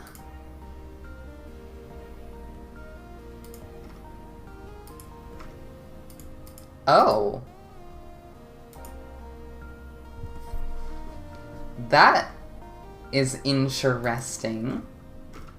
We've got a memory error.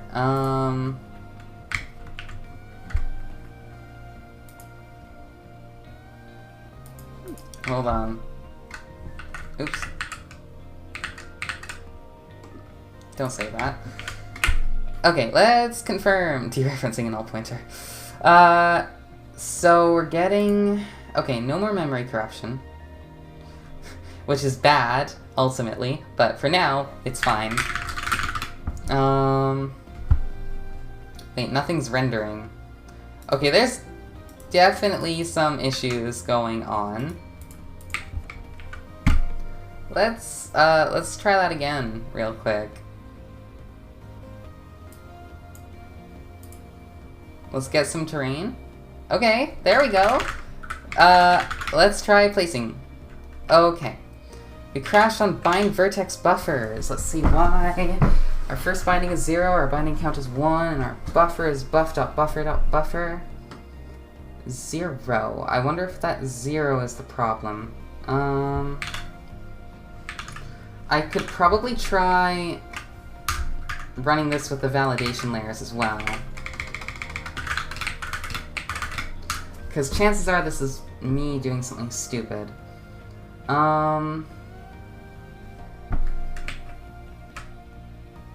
Because this is our VK buffer.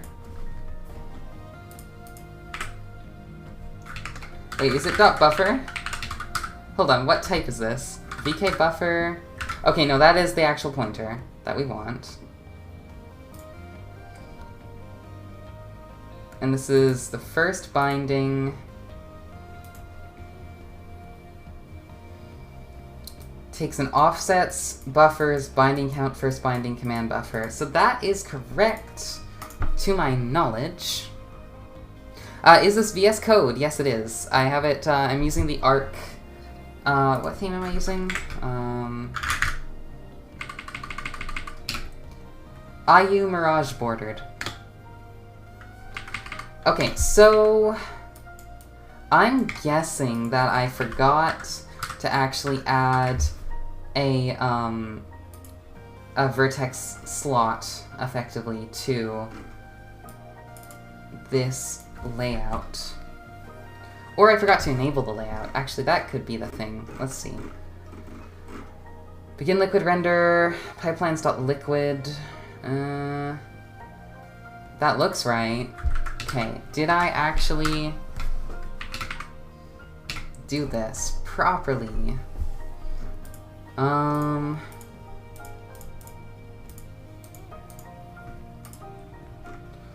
Vertex create info. Dynamic state count. I'm not intrinsically seeing anything wrong. I'm gonna compare these two real quick. Let me go to VK render.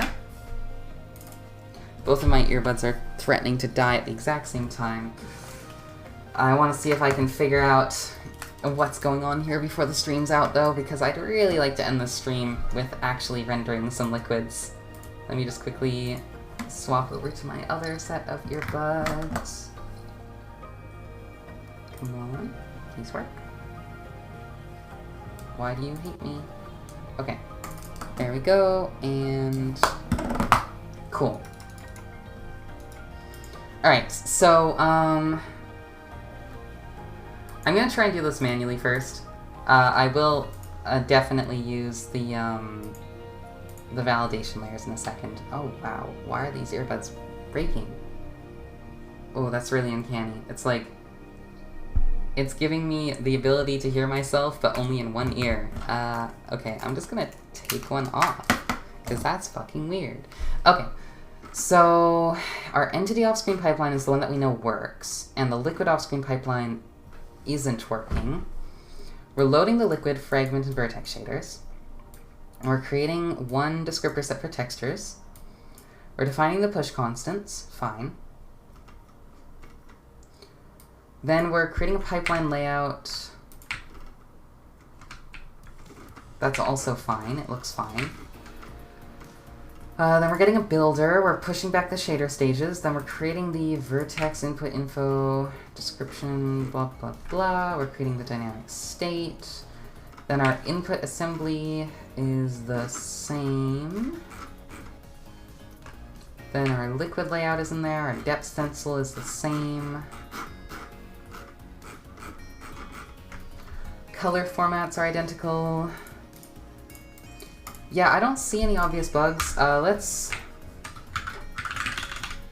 What is the command for the Vulkan VK config, right?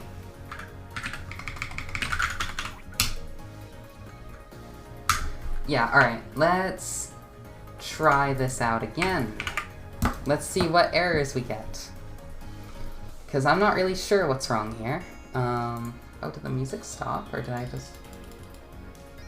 Oh no, it's still there. Okay. Oh, okay, I'm seeing errors.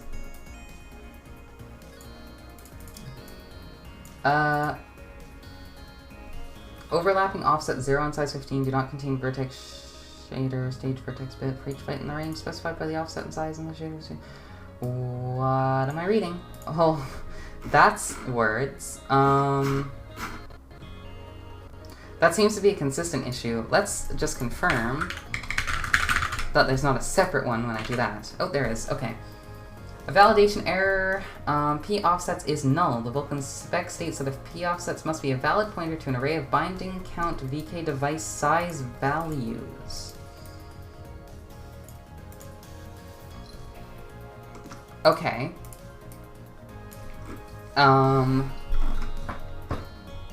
Is that so? Hold on, let's go to draw entities. Oh god, yeah, okay. Also, the earbuds just disconnected. That's unhelpful. These guys are having a great time. Okay. So, yeah, what is our vertex offset and index offset? The vertex offset doesn't need to exist. Because it is all, or the index offset doesn't need to exist, sorry. Where is that actually used? Binding the index buffer. I handle that elsewhere, so that's fine. But the vertex offset does need to exist. And it needs to be 0. Because in the index buffer, we are binding our own, or in the indirect buffer, we're binding our own vertex offsets. Okay, so that should be it. I set it to 0, thinking that I could just set it to 0, but this needs to be a pointer to the offsets because the bind vertex buffers allows you to bind multiple at once. So let's try this again. Maybe it won't crash, maybe we'll be happy. Oh my god, well, it's definitely drawing liquids. Kind of. Ah, okay.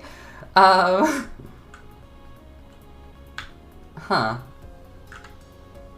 So something isn't quite right with my shader. Clearly.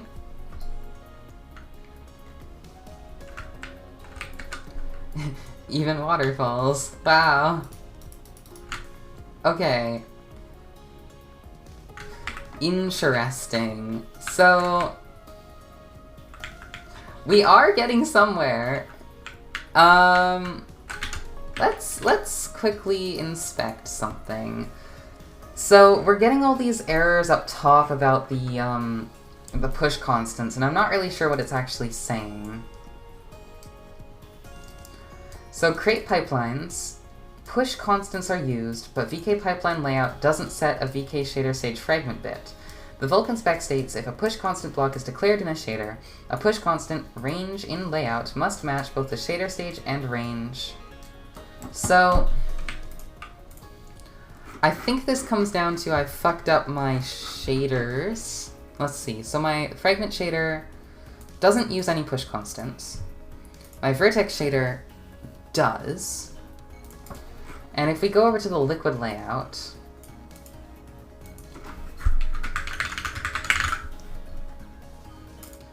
I define push liquid,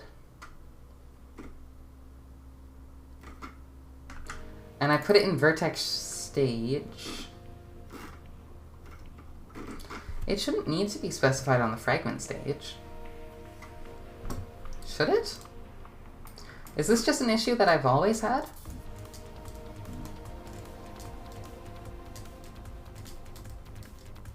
If a push constant block is declared in a shader, a push constant range and layout must include both the shader, stage, and range. Maybe I just am supposed to have this. Let's confirm.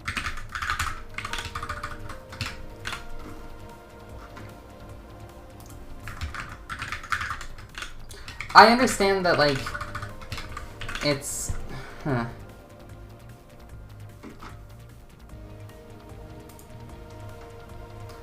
Oh wait, hold on. This is not the right part of the code at all. It means that if push constant is in a buffer, it also needs to be in the descriptor. Yeah,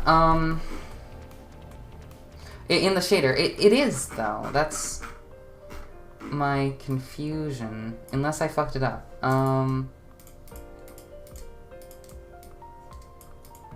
Maybe I did fuck it up. Hold on. Push constant count here. Offset 0, size push liquid, vertex shader bit. So this definitely exists. Wait, do I not use it? No, I do. So what's the problem? Is it that it should have fragment shader bit 2 for some reason?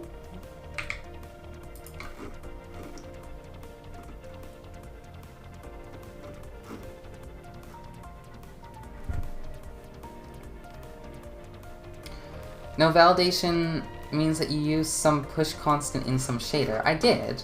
I used it in the vertex shader. But I only used it in the vertex shader.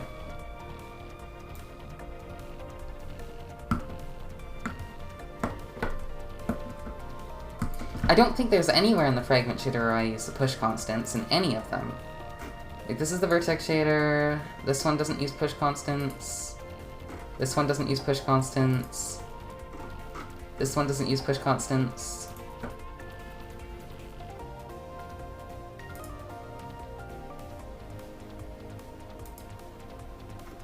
Oh!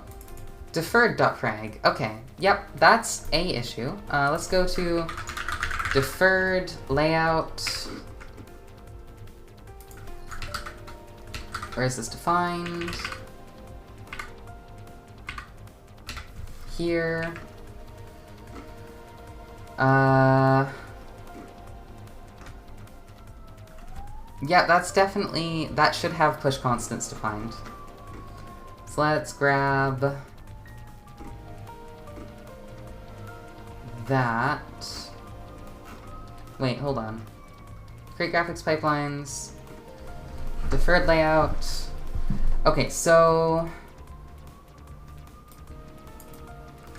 layout info for the deferred pipeline is here. It should have a push constant thing, and it should be push deferred in the fragment shader, unless, does it also use it in the vertex shader? Let's confirm. Deferred vertex, no. So it's only in the fragment shader. Cool, let's try that again.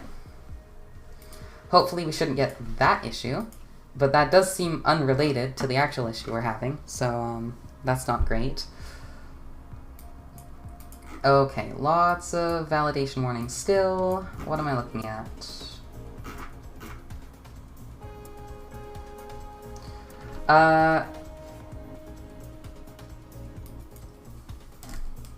What? Hold on.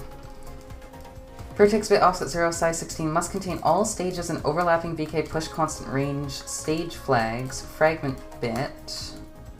Oh, got it. I need to go to begin deferred.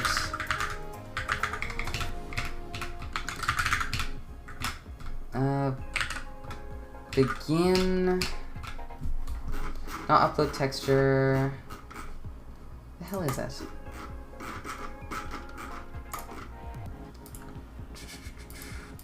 Draw. Ah. Begin screen space render? Yeah, deferred layout. So where are my push constants? They are here, and I'm binding them in the vertex shader when I should be binding them in the fragment shader. Let's see if that works out.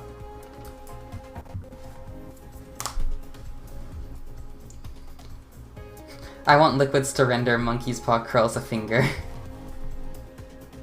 Oh wait, did that actually not have any errors at the beginning? No, but then it showed up. Oh, that's different. That's a thing that I'm aware of. I need to deal with that later. Okay, just confirming though. Oh, it is rendering right now. Was that? Oh, no, there we go. Okay. I'm gonna inspect the actual data real quick. Chances are this is a shader bug, but I want to confirm that it isn't just, like, I'm putting the wrong vertice values in there.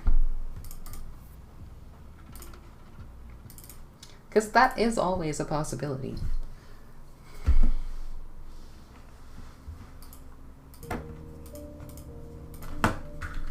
Give bucket. Okay, let's place water until we see a fuck up. Ah, there we go. Screen cap. That's a weird one because it's red. Okay, let's figure out what's going on.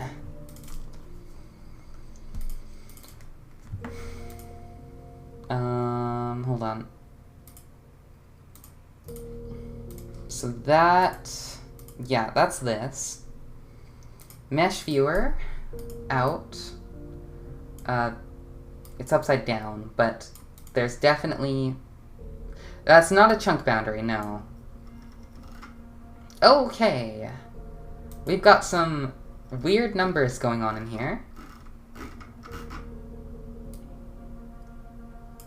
Okay, so we're rendering too many faces. We're rendering 144 vertices, when we should only be rendering like 6 times 5. Because there's only 5 actual, or 1, 2, 3, 4, 5, 6.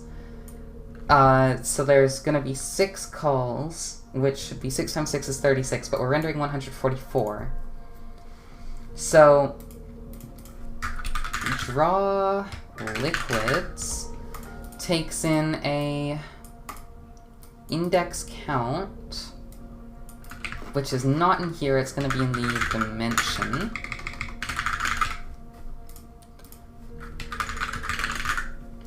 And that index count is going to be the vertex count times 6. Which is the opposite of what we want, because vertices do not store faces. We need to render... we use 4 indices for each face, or we use 4 vertices for each face, and need 6 indices to render them. So what we actually want is times 6 over 4. Or times 1.5, but I'd rather keep this to integer arithmetic, just because it's simpler. Let's try this again. Hopefully we should have rendering. Give bucket.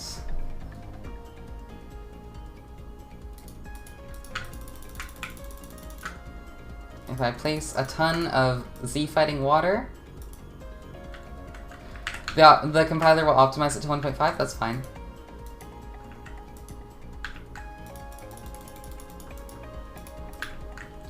I mean, it's an integer value, so it probably won't. It'll probably optimize it to like a shift left and then some sort of addition. It'll probably optimize it to the value plus the value shifted right by 1. I just don't want to involve floats because that's implementation defined. Alright, cool. So we have placing liquids. They don't do fuck all, but as you can see, they can overlap with blocks, which is one step better than what Minecraft can do. I don't know if like people are actually aware of this, but So when Minecraft did their huge-ass Liquid rewrite, they were making a big deal about how they wanted to separate liquids from blocks in, like, the world space, which caused, which basically would mean that you can place water in any old block. And they had demos of this during the snapshots, right? Where you could just have, like, flowing water and fences and shit. People didn't really like that, and they kind of used the fact that people didn't like the fact that it could go through fences and stuff as, like, a way to silently back out on it, because it was, like, causing them a lot of technical issues, I think.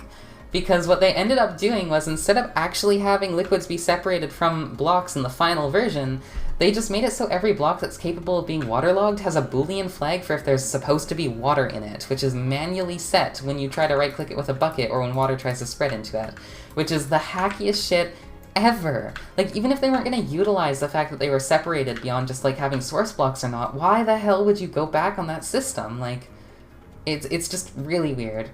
How did I find this out? I don't know, I just kind of read a lot of technical Minecraft stuff. The current info of how it works is on the wiki, and there was old information about how it worked from the Mojang devs, so... Yeah, but they don't actually have a separate buffer for liquids and, like, blocks in their engine. What's that render distance? This is about 900 blocks, I think. I mean, let's see. It's going to be 4 regions times 4 chunks times 32 blocks minus 132 because the edge chunk isn't rendered. Oh, is that correct? Hold on. 4 region times 4 chunks times 32. I guess that is right. That's 480. We can bump it up quite a bit, though. But that's the only way Minecraft can support water? That is not true. Here, let's try rendering this at double the render distance. Look, Minecraft could have done it exactly like I'm doing it right now. The Mojang devs are just allergic to making code changes that are actually useful, and then just make code changes that break mods every update instead. Alright.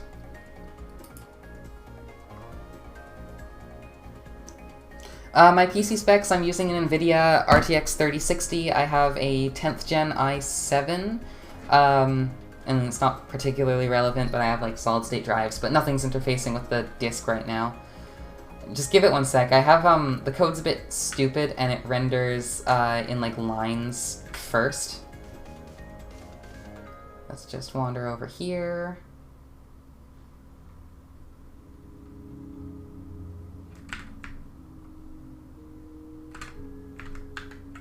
There we go, yeah. There's, 900-ish blocks of render distance. The game is meant to be able to support a very long render distance. It's meant to be able to have a lot of detail that's representable. The fog is coming. And the map gen's also meant to be, like, fast enough to keep up with that as well.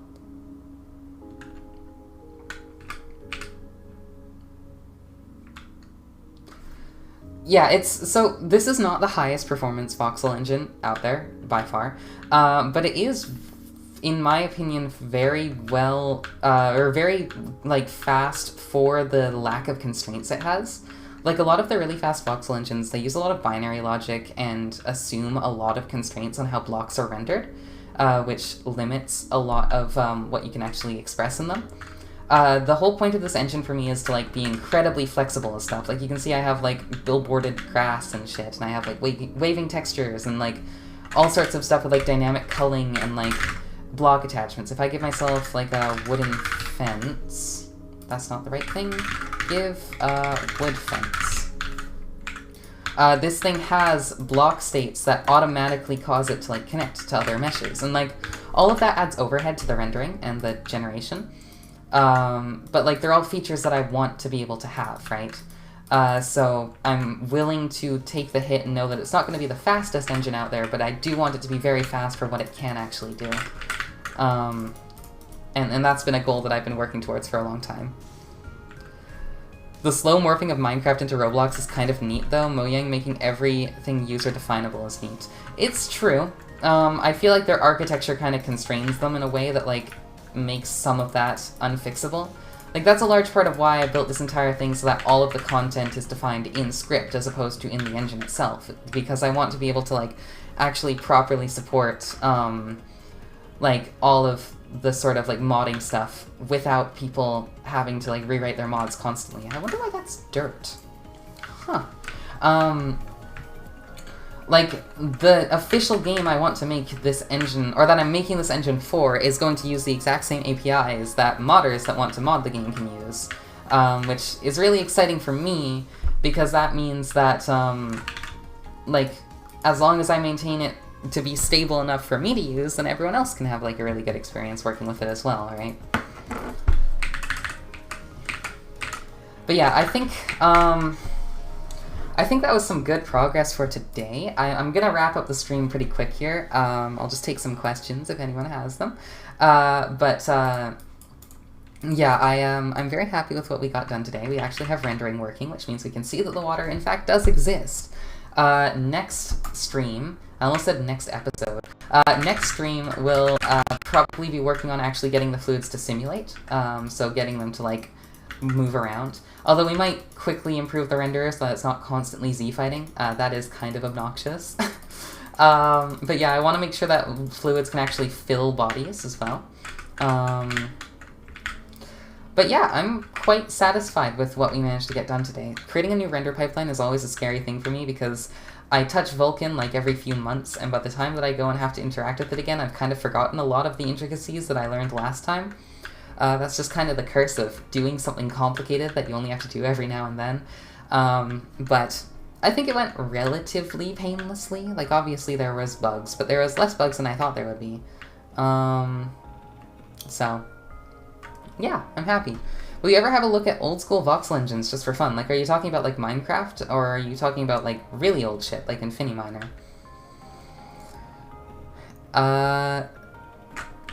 Thanks for a chill stream, enjoyed lurking. Thank you for hanging out. Always happy to do these. I really enjoy just chatting with people and sharing what I'm working on, so it's always great when people show up. The Swedish language doesn't exist, by the way.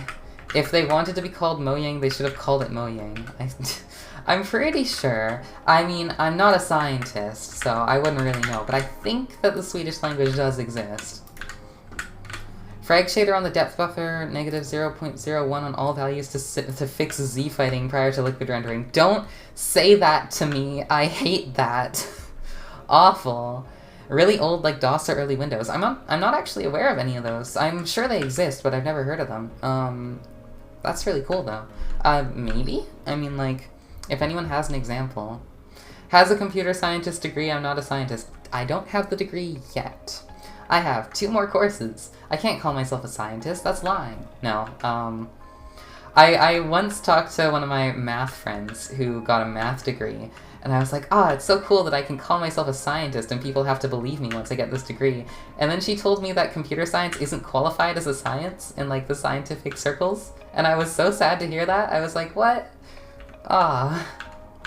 But I'm gonna call myself a scientist anyways, because it's not like doctor, you can't get sued for saying it, so let's go.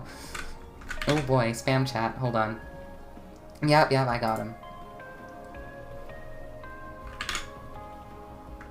Tell me it wouldn't work. It certainly would work, I just hate it. What do you think of the game Cube World in terms of world gen and gameplay? Cube World's very interesting. I think its gameplay is good. It's not really my niche. I really like sandbox voxel games, so I've never gotten super far in Cube World. But it's definitely interesting. I like its art style, I like its aesthetic. The world gen's cool because it's very vast. I like that about it, but I do feel like it feels a little bit under... Like, it feels like it doesn't have enough octaves going on. It's very, like, smooth in a way that's kind of strange. I really like that they don't really have, like, block types and they kind of just go with colors. That's really cool. Again, doesn't really work in a sandbox game, but it's definitely, like, a different expression of, like, voxel terrain. It's a different art style, and I think it's quite cool. I'm also going to call myself a scientist when my degree is done. It's funny. Yeah, it is! And everyone should be, like, listing their qualifications based on what's funny or not. I don't see any problem with that. Hey there, Ball of Flames! Alright, so, yeah, I think that's probably gonna wrap things up today. I'm gonna go get some lunch, which will be nice, because I am hungry. I stole a man's liver, that makes me a doctor. Maybe back in medieval times. My post-nominals will include hater. Post-nominals are like PhD and shit, right? Yeah. Canadian bacon hater on your card. See y'all later. If you are interested in chatting after the stream, I have a Discord. It's linked in the like the banner at the bottom, but I'll also throw it in the Twitch chat. It's in the YouTube description, so just look there if you are on YouTube. But yeah, this was a great stream. I really enjoyed hanging out. I will see you all next week. Same time, so noon PST on Sundays. Alright, bye everyone!